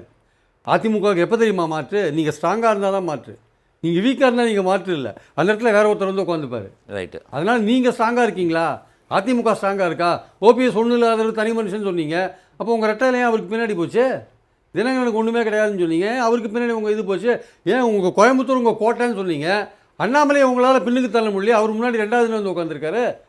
அப்போ நீங்கள் எங்கேயோ ஒரு இடத்துல உங்களுக்கு வீக்னஸ் இருக்கு இல்லையா, உங்கள் ஓட்டுக்கள்லாம் போயிட்டு இருக்கு இல்லையா, சவுத்தில் உங்களுக்கு அதிமுகவின் பலவீனம் திமுகவிற்கு பலம்னு நான் புரிஞ்சுக்கலாமா? இல்லை, அதிமுகவின் பலவீனம் மட்டும் இல்லை, எதிர்க்கட்சிகள் பிரிஞ்சிருக்கிறது, திமுகவுக்கு எதிரான ஓட்டுகள் சிதறி போகிறது வந்து திமுக கூட்டணி பலமாக இருக்கிறது, இதெல்லாம் அட்வான்டேஜான விஷயங்கள். ஆனால் அதிமுக தன்னை பலப்படுத்திக் கொள்வதற்கான வாய்ப்புகள் இன்னும் இருக்கிறது. ரைட். அதை வந்து அவங்க மிஸ் பண்ணக்கூடாதுன்னு நான் நினைக்கிறேன் ஆக்சுவலாக. ஏன்னா தமிழ்நாட்டுக்கு வந்து அவங்க பலமாக இருக்க வேண்டிய ஒரு அவசியம் இருக்குது. அதனால் அவங்க வந்து வரணுன்றது தான் நம்மளுடைய பாயிண்ட். ஆனால் அவங்க வந்து எடப்பாடி அந்த மாதிரியான ஒரு விஷயத்துக்கு ரெடியாக இருக்கிற மாதிரியே தெரியல. அவரே வந்து அண்ணாமலை இந்த விஷயத்தில் கரெக்டாக சொல்லியிருக்காரு. அவரே குழி தோண்டி போய் சொல்வார், சுயநலம் காரணமாக அதிமுகவை அழிக்கிறார் பழனிசாமின்னு அண்ணாமலை இதுவரையும் சொன்ன விஷயத்திலே இந்த விஷயம் உண்மையான விஷயம். ஆக்சுவலாக கரெக்டாக சொல்லியிருக்காரு. அதனால் பழனிசாமி வந்து உண்மையை புரிஞ்சுக்கணும் கரெக்டாக. தான் எம்ஜிஆர் கிடையாது, தான் ஜெயலலிதா கிடையாது, தன்னால் வந்து ஜெயிக்க முடியல, தான் எல்லோரையும் அரவணைத்து கொண்டு போக வேண்டும் என்கிறத பழனிசாமி உணரணும். ஏதோ எனக்கு 3500 பொதுக்குழு உறுப்பினர்கள் கூட இருக்காங்க, இல்லை 64 எம்எல்ஏக்களையும் கூட இருக்காங்கன்னா அவங்க மக்கள் கிடையாது. தமிழ்நாட்டில் எந்த காரணத்தில் வேணால் போய் நீங்கள் ஒரு சாதாரண ஆளை கேளுங்க, ஏங்க அதிமுக ஒன்றா இருக்கா பிரிஞ்சிருக்கான்னு, சார் அது பிரிஞ்சிருக்கு சார் அப்படின்னு தான் சொல்கிறான் எல்லாருமே. ஒன்றா இருக்குன்னு யாராவது சொல்கிறாங்க. அதுதான் வந்து ஓட்டு போடுறதுக்கான அடிப்படை. நீங்கள் ஒன்றா இருக்கீங்கன்னு தெரிஞ்சால் ஓட்டு போடுவோம் அவங்களுக்கு. அந்த பாயிண்ட்டில் பழனிசாமி ஒர்க் பண்ணார்னா திமுகவுக்கு கொஞ்சம் அந்த ஆன்டி இன்கம்பன்சிலாம் சேரும்பொழுது கொஞ்சம் ஒரு போராட வேண்டிய அவசியம் இருக்கும், போட்டி கடுமையாக மாறி. ரைட். நான் சுப்பிரமணியம் அவருடைய இறுதி கருத்தாக வாங்கணும்னு பார்க்குறேன். சுப்பிரமணியம், அதாவது இந்த களத்தில் பாஜகவுக்கு இடமில்லை. அஃப்கோர்ஸ் இது வந்து விக்கிரவாண்டி அப்படின்றதுனால பாஜக தன்னுடைய கூட்டணியான பாமகவுக்கு இடம் கொடுத்துட்டு நிற்கிறாங்கன்னு சொல்லலாம். பட் இன்னும் இருக்குது எதிர்பார்ப்புகள் பலது சொல்லப்பட்டது. இந்த 40க்கு 40 வரலை, இந்த 40 தொகுதிகளில் வரவும் இல்லை. பலது பேசப்பட்டது, அண்ணாமலையே தோல்வியும் அடைஞ்சிருக்கான்றதையும் பார்க்குறோம். பல இடங்களில் டெபாசிட் கூட இல்லை அப்படின்றதையும் நம்ம பார்க்குறோம். அப்போது what is the way out for 2026? பாஜக கணிச்சிருச்சா 2026 களத்தை? அதுதான் கூட்டணி தர்மம். நீங்க வந்து பாஜக இல்லைன்னு சொல்லாதீங்க. விக்கிரவாண்டி தேர்தல்ல பாமகவோட அவங்கள வந்து முன்னிறுத்தி களம் காண்கிறார்கள். நம்ம ஈரோட்ல பார்த்தோம் எப்படின்னு. ஆமா, இதுல வந்து இன்னும் ஸ்ட்ராங்கா இருக்கிறாங்க. ஈரோட்ல வந்து அப்ப வந்து அதிமுக இருந்த போது அவங்களுக்குள்ள ஒரு ஒற்றுமை இல்லாம வேலை செய்யாம இருந்ததுதான் பார்த்தோம் நம்ம. ஓகே, இப்ப அப்படி இல்ல. இந்த என்டிஏ கூட்டணி பாத்தீங்கன்னா கிட்டத்தட்ட 11 இடங்கள்ல வந்து இரண்டாவதாக வந்திருக்கிறார்கள். இந்த 40ல சொல்றேன், 9ல வந்து பிஜேபி 2வது வந்திருக்கிறாங்க. ஸோ அந்த அளவுக்கு வந்து வளர்ந்து கொண்டு வருகின்ற கட்சி அப்படின்ற மாதிரி பார்க்கணும் தமிழகத்தை பொறுத்த வரைக்கும். ஸோ அப்படி இருக்கும்போது கண்டிப்பாக இது வந்து அவங்க தொண்டர்களுக்கு, பாஜக தொண்டர்களுக்கு வந்து இது ஒரு எழுச்சிமிகு தேர்தலாக இருக்கும். இங்க வேலை பார்த்து என்னோட இம்பாக்ட் நான் காமிச்சிட்டேன் அப்படின்னா அடுத்த வருகின்ற தொகுதிகள்ல அப்புறம் வரப்போற தேர்தல்கள்ல வந்து இன்னும் நமக்கு வந்து பிரதிபலிக்கும் அப்படின்ற ஒரு நம்பிக்கையை வந்து கொடுக்கின்ற ஒரு தேர்தலா தான் பார்க்கிறோம் நம்ம. அதாவது நீங்க வந்து உங்களுக்கு தெரியும், கிரிக்கெட் கமெண்டேட்டரா இருந்திருக்கிறீங்க. நான் எப்படி வந்து நெட் பிராக்டிஸ்லயும் ரவுண்ட் ராபின் மேட்ச்லயும் என்னோட வந்து ஸ்ட்ரென்த்தை இம்ப்ரூவ் பண்ணி என்னோட வீக்னஸ் அண்டர்ஸ்டாண்ட் பண்ணி அடுத்து வர போகின்ற தேர்தலில் வந்து நான் களம் காண போறேன் அப்படின்றதுதான் முக்கியம். 26ல ஒரு மிகப்பெரிய ஒரு எதிர்கட்சி கூட்டணியை அமைக்க வேண்டும். அதற்கு என்னெல்லாம் பண்ணணும், அதற்கு ஆன்டி இன்கம்பன்சி என்னெல்லாம் நடக்கிறது இங்க, அதை மக்களுக்கு எடுத்துக்கொண்டு செல்ல வேண்டும். இன்னும் 2 வருஷங்கள் தான் இருக்கு, 1.5 வருஷம் தான் இருப்பாங்க. கடைசி 6 மாசம் உங்களுக்கு வந்து இந்த எலெக்ஷன் நோட்டிபிகேஷன் வந்துடும். அப்புறம் அதுல எலெக்ஷனை நோக்கி போயிடுவாங்க. அடுத்து வருகின்ற ஒரு 1.5 வருடங்கள்ல வந்து எவ்வாறு ஆன்டி இன்கம்பன்சி மக்களுக்கு என்னென்ன செய்ய தவறியிருக்கார்கள் அப்படின்றத வந்து எடுத்து செல்ல போகின்ற எதிர்கட்சியாக பிஜேபி இருக்குன்னு நான் பார்க்கணும். ரைட், நன்றி. உங்க கருத்துக்கள் நான் கம்பீரம் மட்டும் தான் எடுத்துட்டு போனோம்னு. இந்த அடுத்த 1.5 வருடங்கள்ன்றார். இந்த 1.5 வருடங்கள் வேகமாக செயல்பட வேண்டிய கட்டாயம் எதிர்கட்சிகளுக்கு இருக்கு. ஒரு பெரிய ஆன்டி இன்கம்பன்சின்ற வார்த்தையை தொடர்ந்து பயன்படுத்துறாங்க. Do you think that will have a part to play? 30 வினாடிகளுக்கு ஒரு முறை செய்தி மாறிக்கொண்டே இருக்கிறது. இன்னும் 500 நாட்கள் கழித்து நடக்க போற தேர்தலுக்கு வந்து அப்படி வந்துடும் இப்படி வந்துடும் சொல்றதுங்கிறது நம்மளுடைய அபிலாஷைகள். நம்ம அப்போ இது வந்து நம்ம சொல்றோம். அவர் ஆனா முதல்வரே என்ன சொல்றாரு, 200ன்ற ஒரு விஷயத்தை சொல்றாரு. அப்போ அவருக்கும் 1.5 வருஷம் இருக்கு. இல்ல, அவர் வெற்றி பெற்றதுனால சொல்றாரு. தோல்வி பெற்றவர்கள் எப்பொழுதுமே வந்து சதவீத கணக்கை சொல்வதுங்கிறது கலைஞர் காலத்திலிருந்து உள்ளது. கலைஞர் தான் அதை வந்து தொண்டர்கள் வந்து சோர்ந்து போய்விடக் கூடாது என்பதற்காக நாம் இத்தனை சதவீதம் வாக்கு பெற்றிருக்கிறோம், அதைத்தான் பாஜக பின்பற்றுகிறது. அதனால இதை வந்து நம்ம சொல்லிக் கொள்ளலாம். ஆனால் உண்மை என்னன்னா, கள நிலவரம் என்னன்னா, சட்டமன்ற தேர்தலை பொறுத்தவரையில் நடிகர் விஜய் வந்து அதை வந்து அந்த களத்துக்கு வரப்போகிறார், அவர் மாநாடு நடத்த போகிறார் என்கிறதுனால ஒரு இளைஞர் வாக்கு வங்கி அவரை நோக்கி வந்து பயணப்படுவதற்கான சாத்தியங்கள் இருக்கிறது. ஏற்கனவே நாம் தமிழர் கட்சி மாநில அந்தஸ்தை வந்து பெற்றிருக்கிறது, 8% தாண்டி இருக்கிறது. அப்போ அதிமுக வந்து தங்களுடைய வலிமை குறைந்திருக்கிற இடத்தை நிட்டு நிரப்புவதற்கு நாம் தமிழர் கட்சியோடையோ அல்லது வேறு சில கட்சிகளோடையோ கூட்டணி வைப்பதன் மூலமாக ஒரு வலிமைப்படுத்துவதற்கான வாய்ப்பு அதிகமாக இருக்கிறது. வருகிற சட்டமன்ற தேர்தலிலே பாஜக தனிமைப்படுத்தப்படும் என்பதுதான் என்னுடைய கருத்து. ஏன்னா நாடாளுமன்ற தேர்தலுக்கு தான் வந்து தேசிய அளவிலான ஒரு கூட்டணி என்பது ஒரு தேவையான ஒன்று. சட்டமன்ற தேர்தலை பொறுத்தவரையில் பாஜகவின் தயவு என்பது பெரும்பகுதி வந்து அதிமுக போன்ற கட்சிகளுக்கு அவர் இல்லைன்னு அறிவிச்சிட்டார் பகிரங்கமாக. அதனால சொல்றேன், இது எடப்பாடி பழனிசாமி அவர்கள் வந்து நான் வந்து பாஜகவோடு 2026 கூட்டணி கிடையாதுங்கிறது பகிர, அதனால அந்த கோபத்துல தான் அண்ணாமலை வந்து கடுமையான விமர்சனங்களை வைக்கிறாரு.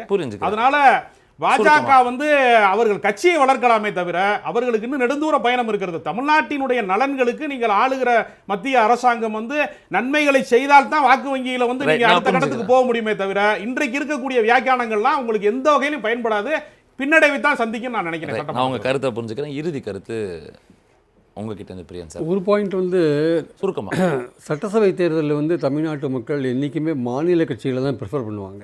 அது காங்கிரஸையும் ப்ரிஃபர் பண்ண மாட்டாங்க, பிஜேபியும் ப்ரிஃபர் பண்ண மாட்டாங்க. ஆனால் இந்த வளர்ச்சி வந்து பாஜக வந்து ஏதோ ஒரு கட்சியோட கூட்டணியாக இருக்கலாம், இல்லை தனியாக நிற்கலாமே தவிர மற்றபடி ஒரு மெயின் பிளேயராக இருக்கிறதுக்கான அது வாய்ப்பு பாஜக தரப்பு நான் புரிஞ்சுக்கிறேன். நான் இறுதியாக தெளிவாக உங்ககிட்ட கேட்க வேண்டிய ஒரே ஒரு கேள்வி, வேகமான நடவடிக்கைகள் எடுக்கப்பட்டு இருக்கு, பல விஷயங்கள் தொடர்ந்து இந்த மாதிரி பேசப்பட்டோம், தொடர்ந்து கடந்த ஒரு சில நாட்களாக நம்ம செய்திகள் இந்த மாதிரியான இந்த செய்திகள் 2 வருஷம் ஆன்டி இன்குபன்சின்னு ஏன் சொல்கிறோன்னா, இப்போ கள்ளச்சாராய சாவுகள் நம்ம எதிர்பார்த்தா நடந்தது, இப்போ ஆம்ஸ்டாங் இறந்துருக்காரு. அடுத்த 2 வருஷத்தில் என்ன மாதிரியான நடப்புகள்லாம் போகும்னு சொல்ல முடியாது. நாளைக்கு என்ன நடக்கும், நாளைக்கு என்ன சொல்ல முடியாது. ஸோ எல்லாமே ஆட்சியை வந்து ரிஃப்ளெக்ட் பண்ணும் ஒரு கட்டத்தில். அப்போ அதையும் தாண்டி நீங்கள் ஒரு நல்ல விஷயங்கள்லாம் பண்ணீங்கன்னா தராசு தட்டில் வச்சு பார்க்கும்பொழுது எதிரான விஷயங்கள் எவ்வளோ இருக்குது, ஆதரவான விஷயங்கள் எவ்வளோ இருக்குதுன்னு அந்த 26 தான் வாக்காளர் ஜட்ஜ் பண்ணுவாங்க. ஸோ அடுத்த 2 வருஷம் வந்து ஒரு பீஸ்ஃபுல்லாக இவங்க வந்து பாசிட்டிவான பல விஷயங்கள் செய்கிறதுக்கான ஒரு பீரியடாக அது அமைஞ்சதுன்னா திமுக அது அட்வான்டேஜ். ஆனால் இருந்தாலுமே கூட்டணி பலம் பாமகவிற்கு எவ்வளவு முக்கியம் இந்த தேர்தல்? இந்த விக்ரவாண்டி பாமகக்கு எவ்வளவு முக்கியம்? பாமகவுக்கு அதோடைய இருப்பை தெரிவிக்கிறதுக்கான ஒரு விஷயம். அதுவும் எங்கள் ஏரியா, எங்கள் ஆட்கள் அங்கே அதிகமாக இருக்காங்க, நாங்கள் அங்கே அதிகமாக ஓட்டு வாங்குவோம், கிட்டத்தட்ட திமுகவை நெருக்கி ஓட்டு வாங்குவோம் அப்படின்ற ஒரு நிரூபிக்கிறதுக்கான ஒரு விஷயமா இருக்குது. பட் அதில் அவங்க தோல்வியுடையவாங்கன்றது என்னுடைய தோல்வியுடையவாங்கன்னு அர்த்தம். அவங்க எதிர்பார்க்குற ஓட்டை வாங்க மாட்டாங்கன்னு சொல்லுவாங்க. ரைட், உங்கள் கருத்து போச்சுங்க. பாண்டியன் சார் இறுதி கருத்து. 23 வர ஜூலை 23 பட்ஜெட்டு ஒன்றிய அரசு தாக்கல் பண்ண போது, அப்போ அதில் வந்து இப்போ இந்த 3வது முறையாச்சும் ஏதாச்சும் தமிழ்நாட்டுக்கு 1, 2 செய்ய போகிறாங்களா அப்படின்றத எதிர்பார்ப்பு அதிகமாக இருக்குது. அது அந்த மாதிரி ஏதாவது செஞ்சு அதை வந்து தமிழ்நாட்டுக்கு எடுத்துகிட்டு போனாக்கா அதை பற்றி பேசலாம். இல்லைன்னா அந்த தமிழ்நாட்டில் வந்து 26லேயும் பிஜேபி வந்து பேசுகிறதுக்கே வேலை இல்லை, வழக்கம் போல் வந்து டெய்லி அரசியல் மட்டும் பண்ணிக்கிட்டு இருக்கலாங்கிறதான் என்னுடைய பாயிண்ட். இங்கே அதிமுக வர்சஸ் திமுக அது எப்படி இருக்க போகுது? அது எப்போதும் போல் இருக்கும், அதில் எந்த மாற்றமும் இருக்காது, ஆனால் வீரியம் இருக்காது, ஆனால் இருக்கும் அது. ரைட்டு. ஆக விக்கிரவாண்டி இடைத்தேர்தல் சமூக நீதி முதல் சட்டம் ஒழுங்கு வரை எப்படி எதிரொலிக்குமா அப்படின்ற விவாதித்தோம். இன்னும் 4 நாட்கள் தான் தேர்தல் இருக்குது. வாக்காளர்கள் கிட்டத்தட்ட ஒரு மனநிலைக்கு வந்திருப்பாங்க வாக்களிப்பதற்கு. பொறுத்திருந்து பார்ப்போம் எந்த மாதிரி அது அந்த இவிஎம்ல எப்படி ரிஃப்ளெக்ட் ஆகுதுன்றதை பொறுத்திருந்து பார்ப்போம். அரங்கத்துக்கு வந்து கருத்தில் பகிர்ந்து கொண்ட மூவருக்கும், இணையத்தின் விழாக இந்த 2 நன்றி. மற்றொரு நிகழ்ச்சி சந்திக்கலாம். இது மாலை முரசு தொலைக்காட்சி நெற்றிக்கண். நன்றி, வணக்கம்.